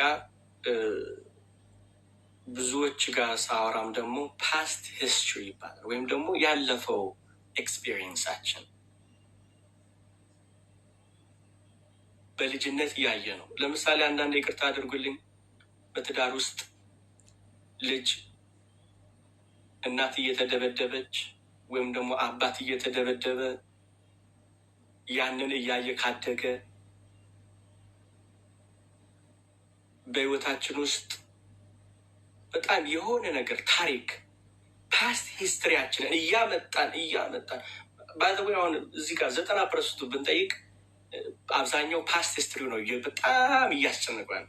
እንዲህ አድርጌ ቢሆን ኑሮ፣ እንደዚህ ቢሆን ኑሮ።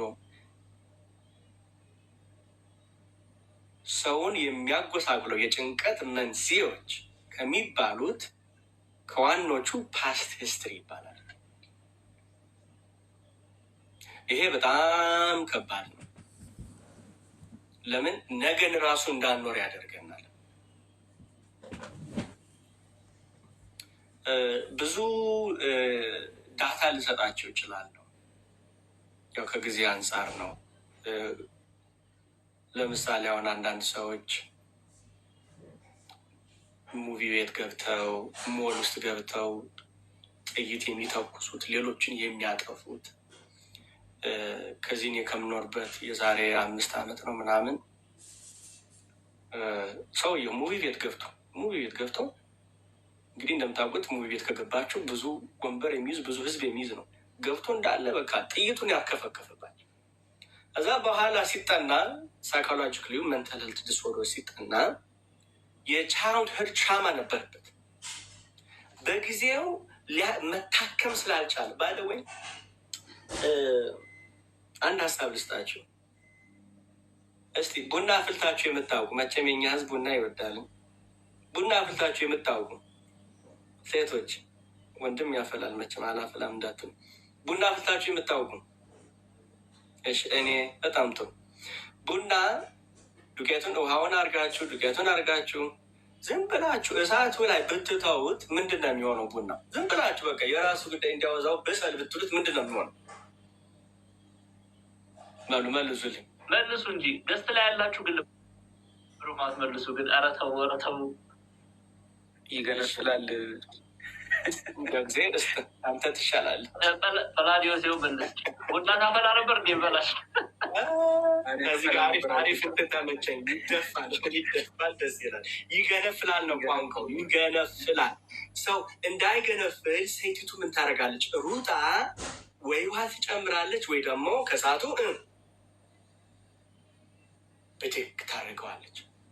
ሌላ ኤግዛምፕል፣ መቼም ወደ ጣሊያን እንሄድ። ፓስታ የምትቀቅላችሁ የምታውቁ፣ መኮረኒ ቀቅላችሁ የምታውቁ እንደው ክድና አድርጋችሁት ማለት ነው። ፐላድ ይመልስ፣ መምሪ ፐላድ ይመልስ። ይሄ ባለሙያ ነው ፐላድ። እኔ በፓስታ እንደምንም ቢሉ እኔ በሁሉም ሙያ እኮ አለ ያራላ እንግዲህ ይነዳል። በነገራችን ላይ ፓስታው ከመንደድ አልፎ ብረት ድስቱን ሁሉ ያቃጥላል። ይገነፍላል። ግን እንዳይገነፍል ሴቲቱ ሩጣ ቡናውን ወይም ጀበናውን ታነሳዋለች። አሁን ቻይልድሁድ ትራውማ የሚመጣው ፓስት ሂስትሪው አሁን የሆነ ቦታ ቆይቶ ገንፍል የሚለው እየሰማችሁ ነው።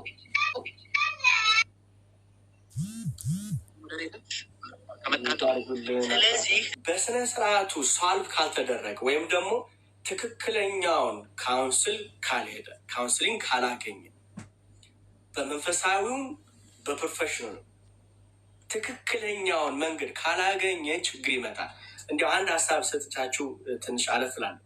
በዚህ በመጽሐፍ ቅዱስ ላይ ትዝ ካላችሁ ስሙ ሊጠፋኝ ነው፣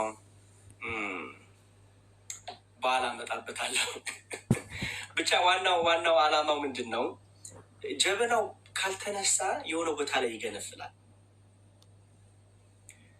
አንዳንድ ሰዎች በህይወታችሁ ካያችሁ ኢቭን የራሳችን ህይወት እንዲያ የሆነ ጊዜ ገንፍለን አናውቅም። የሆነ ቦታ ላይ ባልታወቀ ሁኔታ ስብል ትዳርም ራሱ ያፈርሳል። ባይዘወይ ብዙ ነገር ያወድምብናል። ግንፍል ቅድም ያልኳችሁ ታሪክ ዩኒቨርሲቲ ሄደው ሰውን ማጥፋት ራስ ያነ ፓስት ሂስትሪ በቃ ከልጅነት ጀምሮ የመጣው ትራማ ቆይቶ ምን ያደርጋል? ይገነፍላል። ያነ ራሱን የቻለ ምንድን ነው? የጭንቀት መንስኤዎች ናቸው። እሺ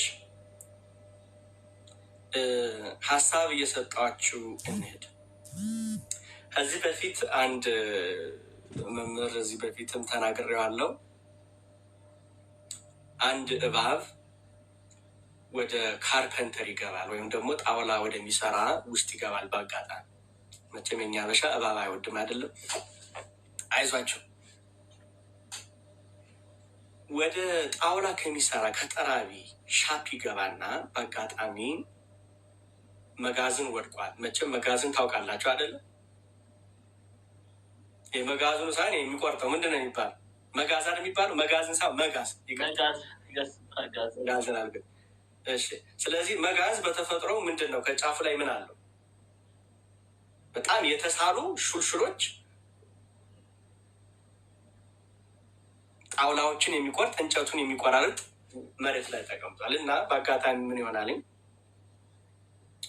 ልክ ሲያልፍ ይሄ እባብ ምኑን ነካው? በሷ ይሉታል ወይ መጋዝ አይደል የሚባለው? የመጋዙን ጫፍ ይነካዋል። ሲነካው ምን ሆነ?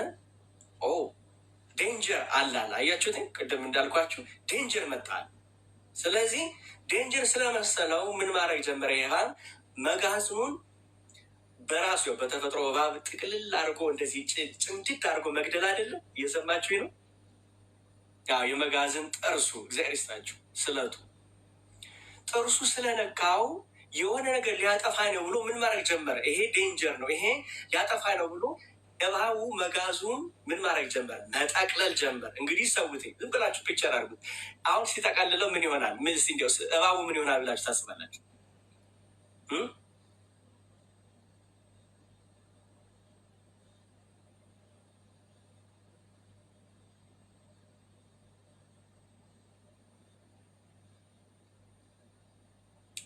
በሉል እንጂ ራሱን ይቆርጠዋል አይደለም? ግን አሚን እባቡ ምን ይሆናል ነው በዚህ ሰዓት በጣም ጭምቅ አድርጎ እንትኑን ካዙ ምን ይሆናል? ይቆራረጣል አይደለም? ምኑ ነው የሚቆራረጠው? እባቡ። እሺ መመለስ ይችላል ነው ችግሩ? አይችልም። አያችሁት? ጭንቀትም ልክ እንደዚህ ነው። ስ ይሄ አናሎጂውን ልስጣችሁ ብዬ አይደለም? ስለዚህ በህይወታችን ብዙ ራሳችን ከመቆራረጥ አንሶ ለሌላውን የምንተርፈው ልክ እንደዚሁ ሲሆን ማለት ነው። የቅድሙ ታሪክ መጥቶልኛል፣ እግዚአብሔር ይመስገን። አካብ እና ስለ ዮሳፍጥ የሚባል ታሪክ አለ በዚህ በመጽሐፍ ቅዱስ። ዮሳፍጥ የይሁዳ ንጉስ ነው። አካብ ጦርነት መድፈልጎ ይገርማቸዋል። ጦርነት መድፈልጎ ለጦርነት እንነሳና እንግደል ይላል እና ዮሳፍጥ ምን ይለዋልኝ? አይ እንዲያው ጦርነት ከመግጠማችን በፊት እግዚአብሔርን ብንጠይቀው ብንለምነው ብሎ ይነግረዋል። እና አካብን ያደርጋልኝ የእሱን ሰዎች ሰብስቦ እንዲያው ምን ባድረግ ይሻላል ምናምን ሲላቸው፣ አረ ሂድና ተጋጠም፣ ድል ታደርጋለህ፣ አይዞ በርታ ይሉታል። እዛ ዮሳፍጥ አይ እንዲያው ነብይ አለ፣ ነብዩን ጠይቀው እግዚአብሔርም እንጠይቀው። ይህንን ያነሱባት መልኩ ለምንድን ነው ስላችሁ፣ አንዳንዴ ይቅርታ አድርጉልኝ፣ በህይወታችን ውስጥ ዲፕረስድ ስንሆን ስንጨነቅ የምንጠይቀውን ሰው ለይተን ልናውቅ ያስፈልጋል። ምንም ሙያ የሌላቸው በዘርፉ በዛ ዙሪያ ላይ ያልተማሩ ምንድን ነው የሚያስጨንቅሽ እንዴ አይዞሽ ምናምን ራሱ አይሉም እኮ አይደለ? ማጣጣል አይደለ? አይ አንቺማ ጋኔን ነው የያዘሽ አይደለ? ሪል እኮ በጣም ተጨንቋል እኮ ያነ ሰው አይደለ? ግን ምንድን ነው ዮሳፍጥ ያለው እግዚአብሔርን እንጠይቅ ነው ያለው። ለምን? ከምድራዊ የበለጠ እግዚአብሔር መፍትሄ ስላለው። አያችሁት? ግን በኋላ ሄደ ጦርነት አደረገ። እነሱ የሰጡት ካውንስል የሰጡት ሂድ ተጋድል ታሸንፋል ያሉት ግን ራሱ ሙቶ ቃሉም እንደሚናገረው ውሾች የሱን ደም ላሱት ነው የሚለው። እንትኑን ለማሳጠር ብዬ ነው ታሪኩን ብዙ ሰፋ ያለ እና አንዳንዴ የምንጠይቀውን ሰው መለየት ያስፈልጋል። አንዳንዴ እኮ ተጨንቀን ሌላ ጭንቀት ጨምረውብን ዳውንሎድ አድርገውብን እኮ የምንመለስ ሰዎች አለን አይደለም እንዴ? ጭንቀት ላራግፍ እኮ ሌላ ጭንቀት ጨመረብኝ አይደለ? የእነሱን ጭንቀት ይዘን ደግሞ ከቤት ቁጭ መምህር እየሳቁን አጋጥሞታል መሰለኝ። እና እዚህ ታሪክ ላይ አንድ በጣም የምወደው ታሪክ ላነሳላችሁ እፈልጋለሁ። በማቴዎስ ወንጌል ምዕራፍ 8 ቁጥር 1 ላይ በጣም ደስ የሚለኝ ታሪክ ነው። ምን ሆነ መሰላችሁ? ከምዕራፍ 5፣ 6፣ 7 ጀምሮ የተራራው ስብከት ነው እና ጌታ ካስተማረ በኋላ ዕውሮችን፣ እጃቸው የሰለለ ለምጻሞችን፣ የጎበጡትን ደም ሲፈሳቸው ነበር ብዙ ታምር ካደረገላቸው በኋላ ምዕራፍ 8 ላይ ምን ይላል? ከተራራ በወረደ በኋላ ይላል ወደ ጌርጌዎስን ወደምትባል ለመሻገር ፈለጉ ይላል ቃሉ።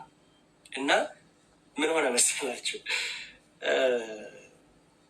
ወደ ታንኳይቱ ወደ መርከቡ ገቡና ጌታ ደክሞት ተኝቷል። መቼም እግዚአብሔር የሚተኛ አምላክ አይደለም። ምክንያቱም ዳዊት የሚጠብቀኝ አይተኛም፣ ግን የእኛን ስጋ ስለለበሰ የስጋ ጠባዩ መተኛት። ለዛ ነው ጌታ በላ፣ ጠጣ፣ ተኛ፣ ደከመ፣ አለቀሰ ምንለው የእኛን ስጋ ስለተዋሃደ እና ጌታ ተኝቷል፣ ግን በመለኮቱ አይተኛም። ተኝቶ ጉዞ ላይ እያሉ ችግር መጣ። ሆፍሊ እያዳመጣችሁ ነው። ህይወት ጉዞ ናት። በዚህ ጉዞ ላይ ችግር ይመጣል። የሚያስጨንቁን ነገሮች ብዙ ብዙ ብዙ ቅድም ልስት ያደረግናቸው አይደለም። ከቦታ አንስቴብል ኤንቫይሮንመንት የመኖሩ፣ ገንዘብ የማጣቱ፣ ፋይናንሽል ሴኩሪቲው፣ በሪሌሽንሽፕ ኮንፍሊክቱ፣ በጣም ብዙ ብዙ ነገሮች የሚያስጨንቁ ነገሮች በጣም ማአት ናቸው እና እየተጓዙ ሳለ ማዕበል ተነሳ። እንዲያው በማርቆስ ወንጌል ላይ ምዕራፍ 4 ላይ እንዲያውም ንፋሱ ኃይለኛ ከመሆኑ የተነሳ ይላል ውሃውን እያነሳ መርከቡ ላይ ይደፋበት ነበር። አንዳንዴ ህይወት እንደዛ ነው። ብዙ ጭንቀት፣ በዚህ በኩል ቤተሰብ ገንዘብ ላክ ይለናል፣ በዚህ በኩል ባል ደግሞ አለ፣ በዚህ በኩል የመኖሪያ ፈቃድ ለመጠየቅ እየታገለን፣ በዚህ በኩል እንጀራ ለራሳችን ለመብላት እየታገለን፣ ስራ በዚህ በኩል እያስጨነቀ ባተወ እኛ ብዙ ቆብ የምንለብሳቸው ሰዎች አሉ። ብዙ ቆቦች የምንለብሳቸው አይደለም። ልክ በቃ እንደዛ ልክ ውሃውን ብድግ እያደርግ እንደሚደፋው አንዳንዴ የህይወት ነገሮች እንደዚህ ድፍት ይሉብናል እና ንፋሱ፣ ነጎድጓዱ፣ አውሎ ንፋሱ ውሃውን እየቀዘፈ ወደ መርከቡ ሲደፋው ሐዋርያት ዋኝተው ማምለጥ አልቻሉም። ቅድም እንዳልኳቸው ፋይት ፍላይት ማድረግ አይችሉም። ቢገቡ ደግሞ ሊሞቱ። ስለዚህ ተጨነቁ። የገባቸው ነው። ተጨነቁ። የሚያደርጉት ጠፋቸው። ከዛ በኋላ አራራረ ልንጠፋ ነው ልንሞት ነው አሉ። እዛ ቀረብ አሉና ይላል፣ እንዳውም ቃሉ ደስ ይላል። ቀርበው ቀሰቀሱት ይላል። አረ ተነስ ጌታ ወይ ልንጠፋ ነው አድነን አሉት። ከዛ ጌታ ምንድን ነው ያለው?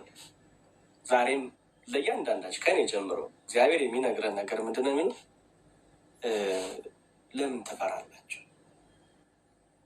እምነት የጎደላችሁ ብሎ እነሱን ከገሰጸ በኋላ እጁን ዘርግቶ ዝም በላል። ከዛም ሐዋርያት ተደነቁ ይላል። ነፋሳቱ፣ ነጎድጓዱ፣ መብረቁ፣ ማዕበሉ፣ ውሃው ይሄ በሙሉ የሚገዛለት ማን ነው ብለው ተደነቁ። አሁን እዚህ ላይ ሚስጥር ልነግራቸው የፈለጉት ምንድን ነው ሲባል በሕይወታችን የሚያስጨንቁ ማዕበሎች አሉን። ነገር ግን ቅዱስ ጳውሎስ ምን አለ? ክርስቶስ ከእኛ ጋር ከሆነ አይደል የሚለው፣ ከክርስቶስ ፍቅር የሚለየኝ ማንም የለም ነው አይደለ? እና እነሱ የረሱት ነገር ምንድን ነው? ጌታ ከእነሱ ጋር መሆኑን ረስተውታል። 5,000 ሕዝቡን ሲያበላ፣ ለምጻሙን ሲያነጻ፣ ክፉ መንፈስ ያለባቸውን ሲያወጣ፣ ያንን በሙሉ አይተው ረስተውታል። እያንዳንዳችሁን ዛሬ ብጠይቃችሁ እግዚአብሔር በሕይወታችን ታላላቅ ድንቅ ነገር አላረግልንም? ተጨንቀን ከጭንቀታችን አላወጣንም? ሕይወት እንደ ማዕበል እንዲያው እየመጣ ጭንቀቱ እንደ ማዕበል፣ ገንዘብ ማጣቱ፣ ከቤተሰብ ተለይቶ መኖሩ ልክ እንደ ማዕበል ልክ እስከምንወድቅ ድረስ በቃኝ ብለን እስከምንጠፋ ድረስ ሕይወታችን በዚህ መልኩ አላስቸገረንም? እያንዳንዳቸው እዚህ ያላቸው አስቸግሯል። ትልቁ ዋናው ነገር ግን ምንድን ነው? ማዕበል ለምን መጣ ማለት አንችል። እነዚህ ገንዘብ ለምን አጣው አይደለም። ተለይቼ ለምን ኖርኩ አይደለም። ዋናው ምንድን ነው ከተባለ መፍትሄ የሚሰጠው ክርስቶስን ይዞ መጓዝ ነው። ይሄ በመንፈሳዊ ነው። በዚህ በሳይኮሎጂው አንዳንድ ኤክሰርሳይዝ ብናደርግ ደስ ይለኛል። ከዛ ደግሞ ወንድሞቼ ገብተው ደግሞ ቢያስተምሩ ከእነሱም ብሰማ ጥሩ ነው። ግን አንዳንድ ኤክሰርሳይዝ ብናደርግ ምን ይመስላችኋል? ብዙ መናገር ስለሚቻል ምን ይመስላችኋል? በሰፊ ሄድበት ዲያቆንዬ። እኔ ድሬ ሰጥቻለሁ። በደንብ ነው ኤክሰርሳይዝ እንድናደርግ የምፈልገው። እሺ ኤክሰርሳይዝ እናደርግ ወይስ ትንሽ እናብራራ? እሺ ከዚህ መፍትሄዎች ከምሰጣችሁ አሁን ልናደርጋቸው የምፈልገው ኤክሰርሳይዝ ምንድን ነው? እያንዳንዳቸው እንግዲህ ወረቀት አውጡ፣ ወይም ደግሞ በያላችሁበት ስራ ከሆናችሁ ችግር የለውም ወረቀት እንድታወጡ እፈልጋለሁ። ከቻላችሁ ወረቀት አውጡ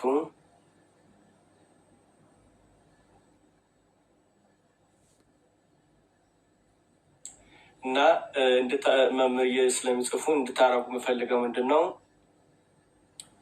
ስጨነቅ እነዚህን ነገሮች እመለከታለሁ። ይህንን ጻፉልኝ። when I'm stressed I notice፣ ወይም ደግሞ ስጨነቅ እነዚህን ነገሮች እመለከታለሁ። እቺ 3 to 4 minutes ኤክሰርሳይዝ ነው። ስጨነቅ መምህር እየጻፉልኝ when I'm stressed I notice፣ ስጨነቅ እነዚህን ነገሮች እመለከታለሁ።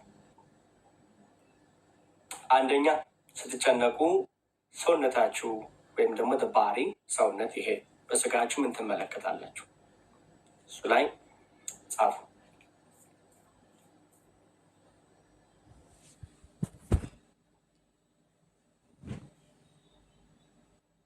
when I'm stressed I notice these things። ስጨነቅ የማያቸው ምልክቶች በሰውነቴ ላይ የልብ ምት መጨመር ሊሆን ይችላል፣ መንቀጥቀጥ ሊሆን ይችላል። ግን በሰውነታችሁ ኖቲስ የምታደርጉ ነገሮች ምንድን ናቸው? ራስ ምታት ሊሆን ይችላል፣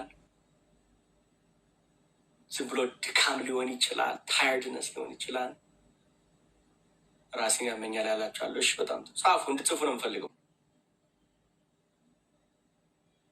እሺ ከዛ ሁለተኛው ስጨነቅ in my thoughts፣ ሀሳብ ምንድን ነው ኖቲስ የምታደርጉት? ኖቲስ የምታደርጉት በሀሳባችሁ ውስጥ ምን አይነት ነገሮች ነው ውስጥ የምትወያዩበት ነገሮች ስትጨነቁ?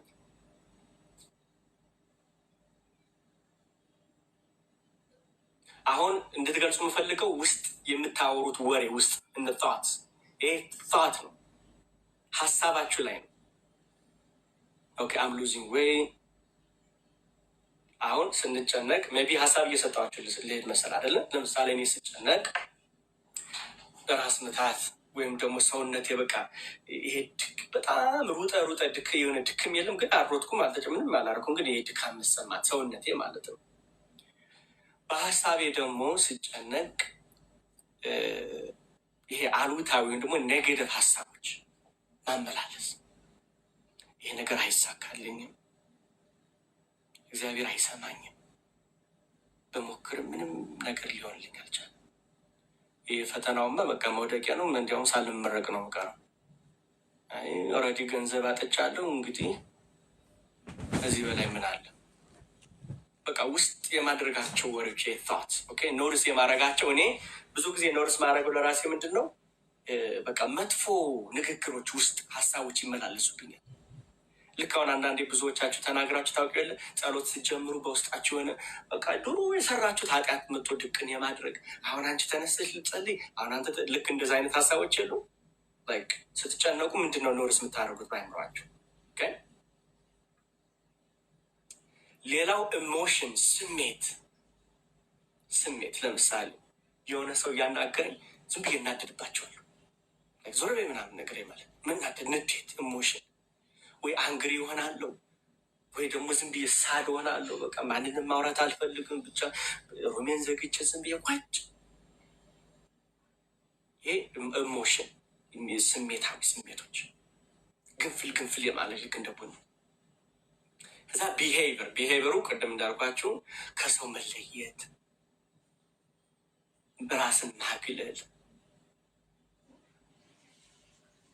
የገባችሁ ነው። ስለዚህ ስትጨነቁ እነዚህን ጻፉልኝ፣ የሚረዱ እንትን ናቸው። ኦኬ እሺ። ሌላ ጥያቄ ልጠይቃችሁ ነው። መምህር እየጻፉ ነው። ልክ ስንጨነቅ የመጀመሪያው ሳይን ምንድን ነው? ሳይን ምልክት።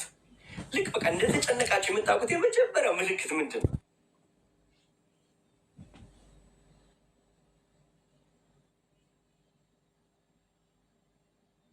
አባባሌ ገብቷችኋል? ልክ ጭንቅል ሊመጣ ሲል የመጀመሪያዊቱ ምልክቷ ምንድን ናት?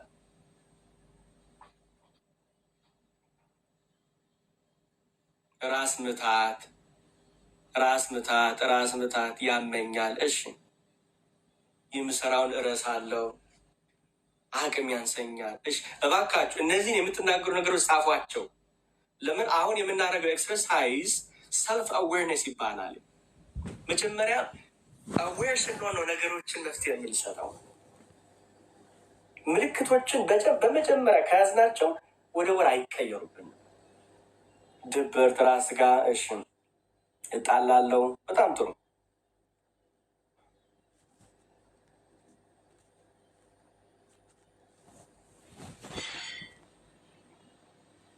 አሁን አንድ ሀሪፍ ኤክሰርሳይዝ ልጨምርላችሁ ነው።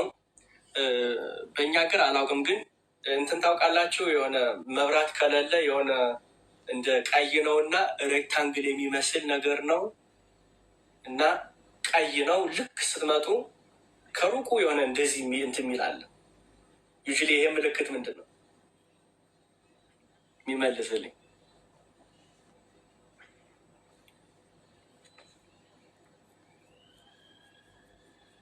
እሺ ቃሉ ስታፕ ማለት ነው፣ ማቆም እና በእነዚህ በአራቱ ቃሎች እግዚአብሔር ስጣችሁ። ቁም በአማርኛው 2 ቃል ነው፣ በእንግሊዝኛው 4 ቃል ነው። ስታፕ በሚለው ሶስቶችን አይተን እንደዚህ ይሄ ቴክኒክ ነው የምሰጣችሁ። ከዛ ዩዥሊ እንድትጠቀሙ ከዛ ወደ መንፈሳዊ እንትን ብለን እንጨርሳለን።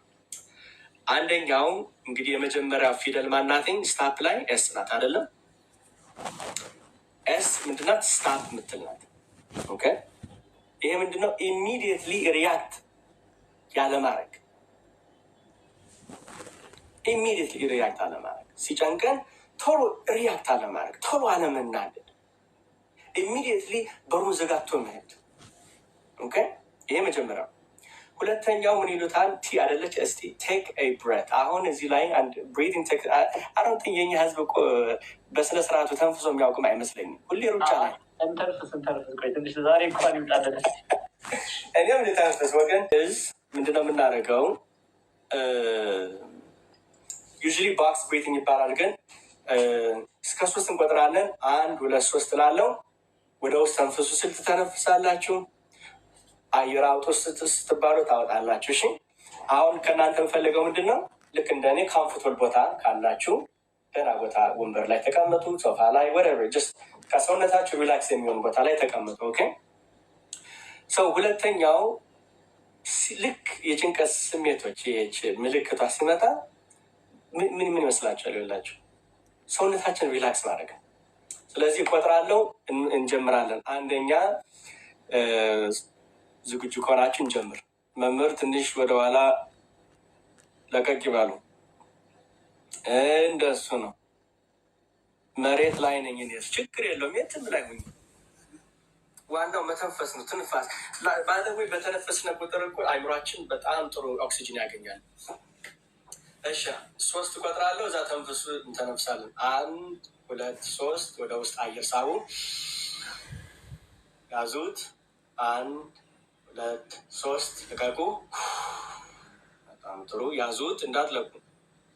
1 2 3 ወደ ውስጥ 1 2 3 ልቀቁ። ያዙት፣ ተንፍሱ፣ ተንፍሱ። ወደ ውስጥ ሳቡ። 1 2 3 ያዙ። 2 ዳብል ብሪት ይባላል። አርጉስ 2 ጊዜ 2 በላይ ላይ 1 2 3 እሺ፣ ለቀቅ። 1 2 3 አየር ሳቡ። 1 2 3 ለቀቅ።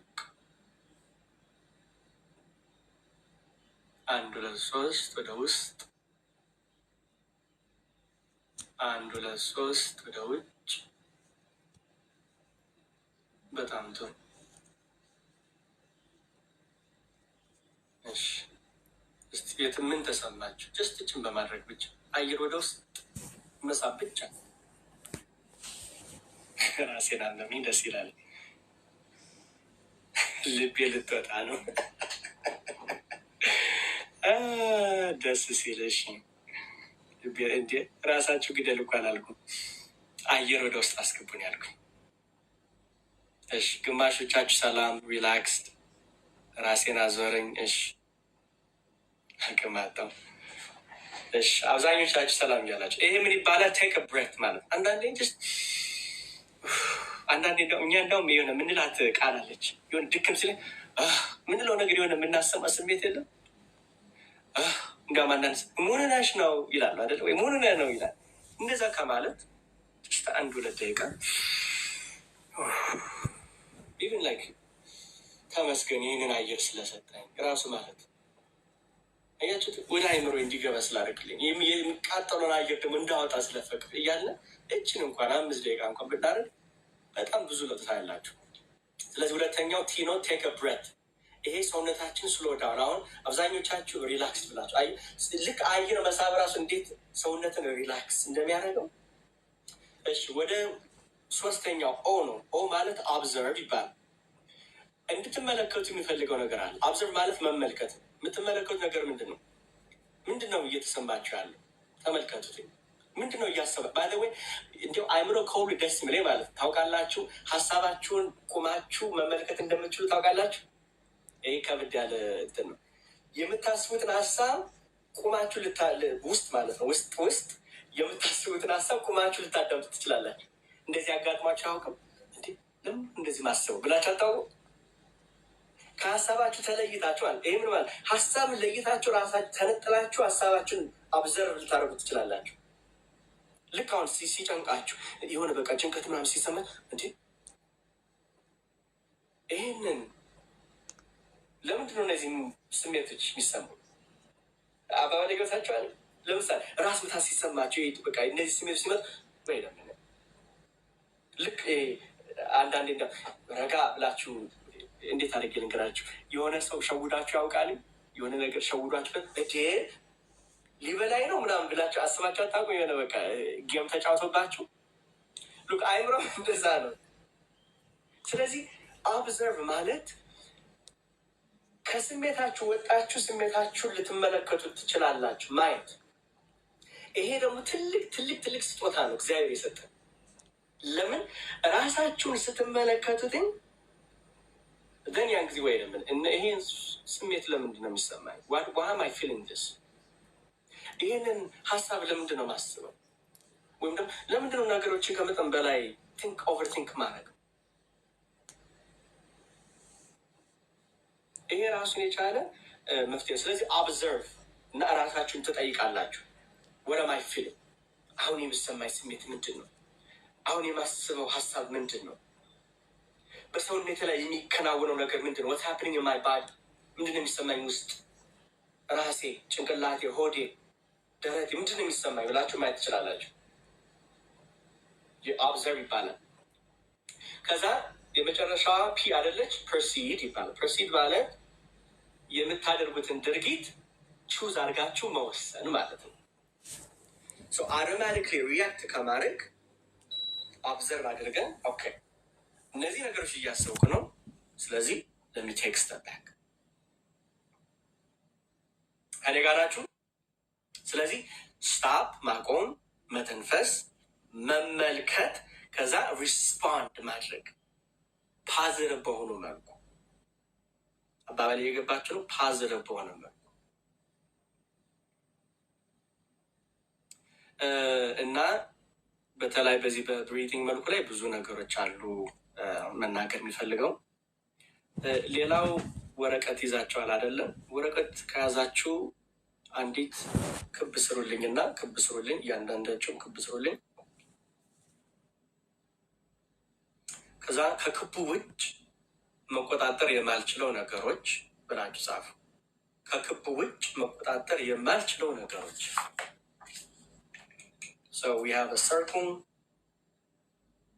በዚህ በስራው መሰለኝ። ኦኬ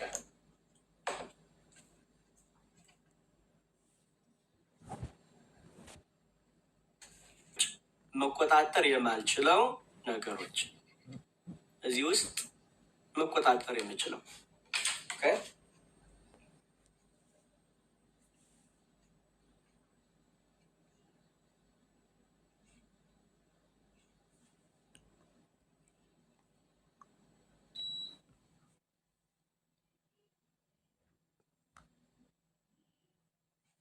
ልክ እንደዚህ እንድታደርጉ ልንፈልገው። ስለዚህ things that I cannot control መቆጣጠር የማንችለው ነገሮች ከላይ ውስጥ ደግሞ መቆጣጠር የምንችላቸው ነገሮች ኦኬ።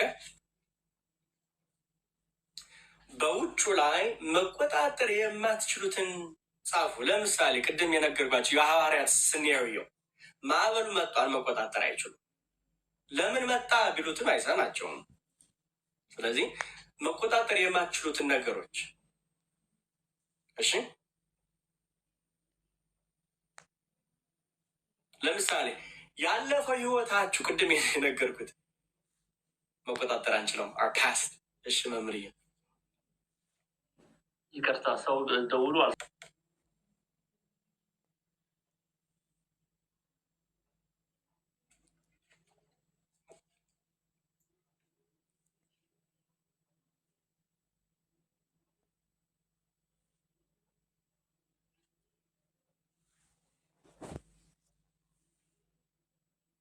ሀሳብ እየሰጧችሁ ይችላለሁ።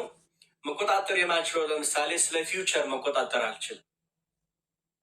ስለሚመጣው ነገር መቆጣጠር አልችልም። ስላለፈው ነገር መቆጣጠር አልችልም። ፓስት ያደረኩት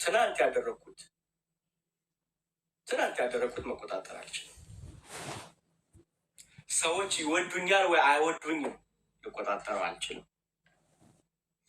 የሌላ ሰው ጸባይ ልቆጣጠረው አልችልም። እነዚህ ጀስት ኤግዛምፕል እየሰጡ ስለዚህ አሁን በጭንቀት ሳል ላይ በዚህ በጭንቀቱ ላይ መቆጣጠር የማይችሉ ነገሮች ምንድን ናቸው? ከዛ በውስጥ ደግሞ መቆጣጠር የምንችለው ለምሳሌ በነገሮች ላይ እንዴት ሪስፖንድ ማድረግ እንዳለብን መቆጣጠር ይችላል።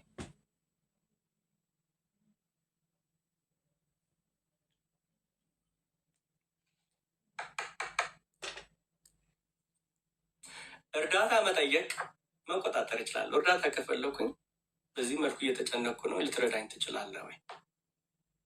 asking for help it's within our control። በውስጣችን መቆጣጠር የምንችለው ጻፉ እነሱ መኑ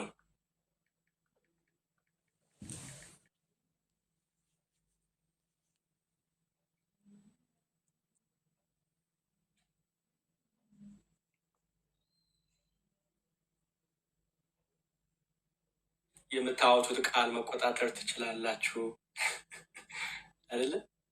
ውስጥ የምታስቡት ሀሳብ መቆጣጠር ትችላላችሁ።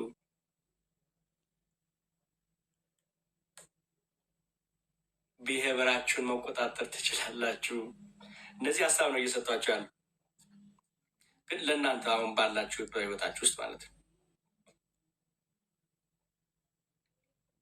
በእኔ እንኳን ብመጣ ለምሳሌ አዲስ ልጅ አለችኝ።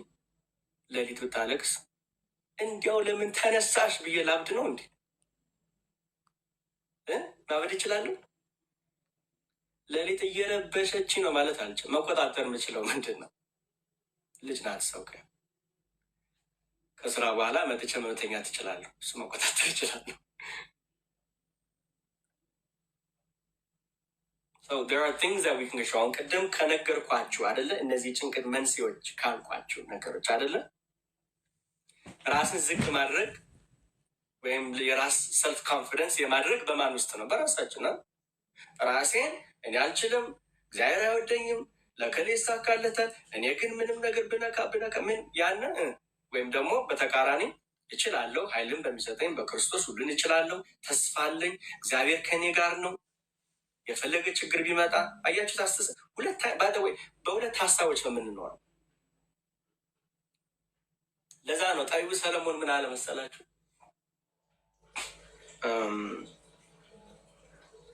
ሞትና ሕይወት ይላል በአንደበት ውስጥ ነው ይላል። ለራሳችን ሕይወት መናገር እንችላለን ወይ ለራሳችን ሞት መናገር እንችላለን? እስቲ ፈረስ ጋልባችሁ የምታውቁ መቼም ሀሳብ መስጠት ደስ ይለኛል። ፈረስ ጋልባችሁ የምታውቁ ስንቶቻችን ናቸው? ወይም ደግሞ ጋሪ ላይ ወጣችሁ የምታውቁ? መቼም ጋሪ አላውቅም እንዳትሉ አደራችሁ። ከፈረሱ ላይ ወይም ከጋሪው ላይ ሰውየው የሚቆጣጠረው ነገር ምን ይባላል? እዚህ አፉ ላይ የሚገባ እንደው የሚነግረኝ ፈረሱ ላይ የሆነ አፉ ላይ የሆነ ነገር አለ። ከዛ ገመድ አለ ይሳባል። እዛ ሰውየው ይይዘዋል። ምን ይባላል? ያን ልጓም። እግዚአብሔር ይስጣችሁ። አሁን ልጓምን ይዛችሁ አንተ ፈረስ ወደዚህ ሂድ ነው የምትሉት ወይስ ምንድን ነው ማድረግ ያለባችሁ? በልጓሙ ወደ ቀኝ ስፈልጉ ወደዚህ፣ ወደ ግራ ስፈልጉ ወደዚህ፣ እዛ ማጉን ስፈልጉ ወደኋላ ሳብ ታደርጋላችሁ አይደል? እንግዲህ ፈረስ በጣም ግዙፍ ነው አይደለ? በጣም ትልቅ ነው። ግን የሚቆጣጠረው ፈረሱ ምኑ ነው? እዛች አፉ ጋር ያለችውን ግዙፍ የሆነውን ፈረስ ይቆጣጠረዋል ይላል እዚህ በመጽሐፍ ቅዱስ ላይ ማለት። አሁን ይኸውላችሁ አካላችን ግዙፍ ነው። ግን እች ትንሿ አንደበታችን ወይም በዚህ አእምሮ ውስጥ ያለው እርሱ ወይ ህይወት ወይ ሞት ይሰጠናል። አያችሁ ነ አንደበታችን በየቀኑ እየተነሳ ለራሳችን ምንድን ነው የምንነግረው? እና ይህንን ኤክሰርሳይዝ እንድታደርጉ የፈለጉት ምንድን ነው? አንደኛ ከኛ ውጭ ያለውን ነገር እንድናይ ያደርገናል። እነዛን ነገሮች ልንቆጣጠራቸው አንችል፣ ግን በራሳችን ውስጥ ያሉት ነገሮች ልንቆጣጠራቸው እንችላለን። ለራሴ የሚነግረው ነገር፣ ሲጨንቀኝ የማድረገው ነገር፣ ሲጨንቀኝ ወደ ማን መሄድ እንዳለብኝ፣ ምን አይነት መፍትሄ ማድረግ እንዳለብኝ፣ እነዚህ በሙሉ በራሳችን እጅ ናቸው። ትልቁ ነገር ግን ቅድም እንዳልኳችሁ መፍትሄ ወዳለ ወደ ክርስቶስ ቀርበው ቀሰቀሱት ይላል። በቃ ልንጠፋ ነው፣ አድነን ነው። ስለዚህ መፍትሄ ያለው ማን ነው? ርዕሳችን ምን ተባብለናል? እርሱ ስለ እናንተ ያስባልና የሚያስጨንቃችሁ ነገር በእርሱ ላይ ጣሉት አይደለ? ስለዚህ ምንድን ነው ክርስቶስን እስከያዝን ድረስ የፈለገ የጭንቀት ማዕበል ቢጫንብን፣ ዳውንሎድ ቢሆንብን፣ ወደ ግራ ወደ ቀኝ ቢያናውጠን፣ እርሱ ከእኛ ጋር ከሆነ የፈለገ ነገር ድል ማድረግ እንችላለን። እኔ ጋር ናችሁ? በእሳትና በውሃ መካከል ብትሄዱ እኔ ከእናንተ ጋር አይደል ያሉ?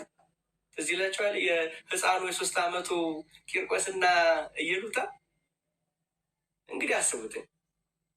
የሚፈላ ውሃ ያስጨንቃል። እንዲያው የስድስት መንገድ የሚያህል ድምፅ ይሰማ ነበር ይለን የሚፈላው ውሃው። ነገር ግን የሚገርማቸው ነገር አሁን እናንተ ዝም ብላችሁ ስታስቡት አያስደነግጥም? ያስደነግጣል። በቃ ይጨንቃቸዋል። የምትዙት ነው የምታጡት አይደለም። ግን ምን አለ ሕፃኑ እንዴ ጎልያድን ድል ያደረገልን አይደለም።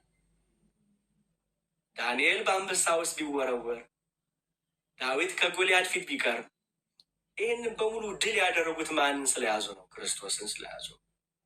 ስለዚህ ከፕሮፌሽኑ ወጣ ብለን ወደ መንፈሳዊ ስንመጣ ክርስቶስን እሱ እኔ ስለ እናንተ እጨነቃለሁ ያለ ጭንቀታችሁን እኔ ልጨነቅላችሁ፣ ሸክማችሁን እኔ ልሸከምላችሁ።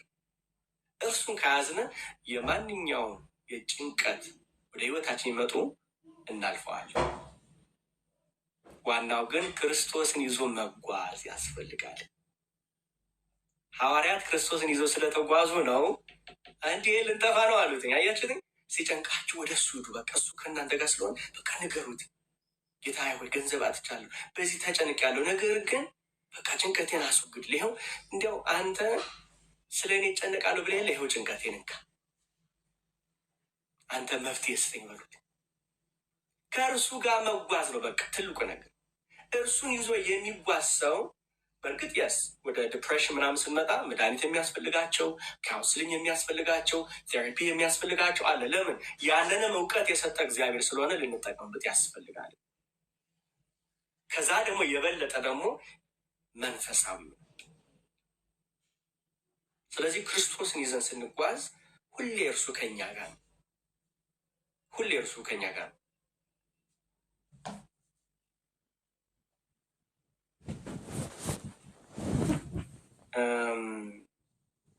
ለዛሬ እዚህ ላይ እንጨርስና መምህር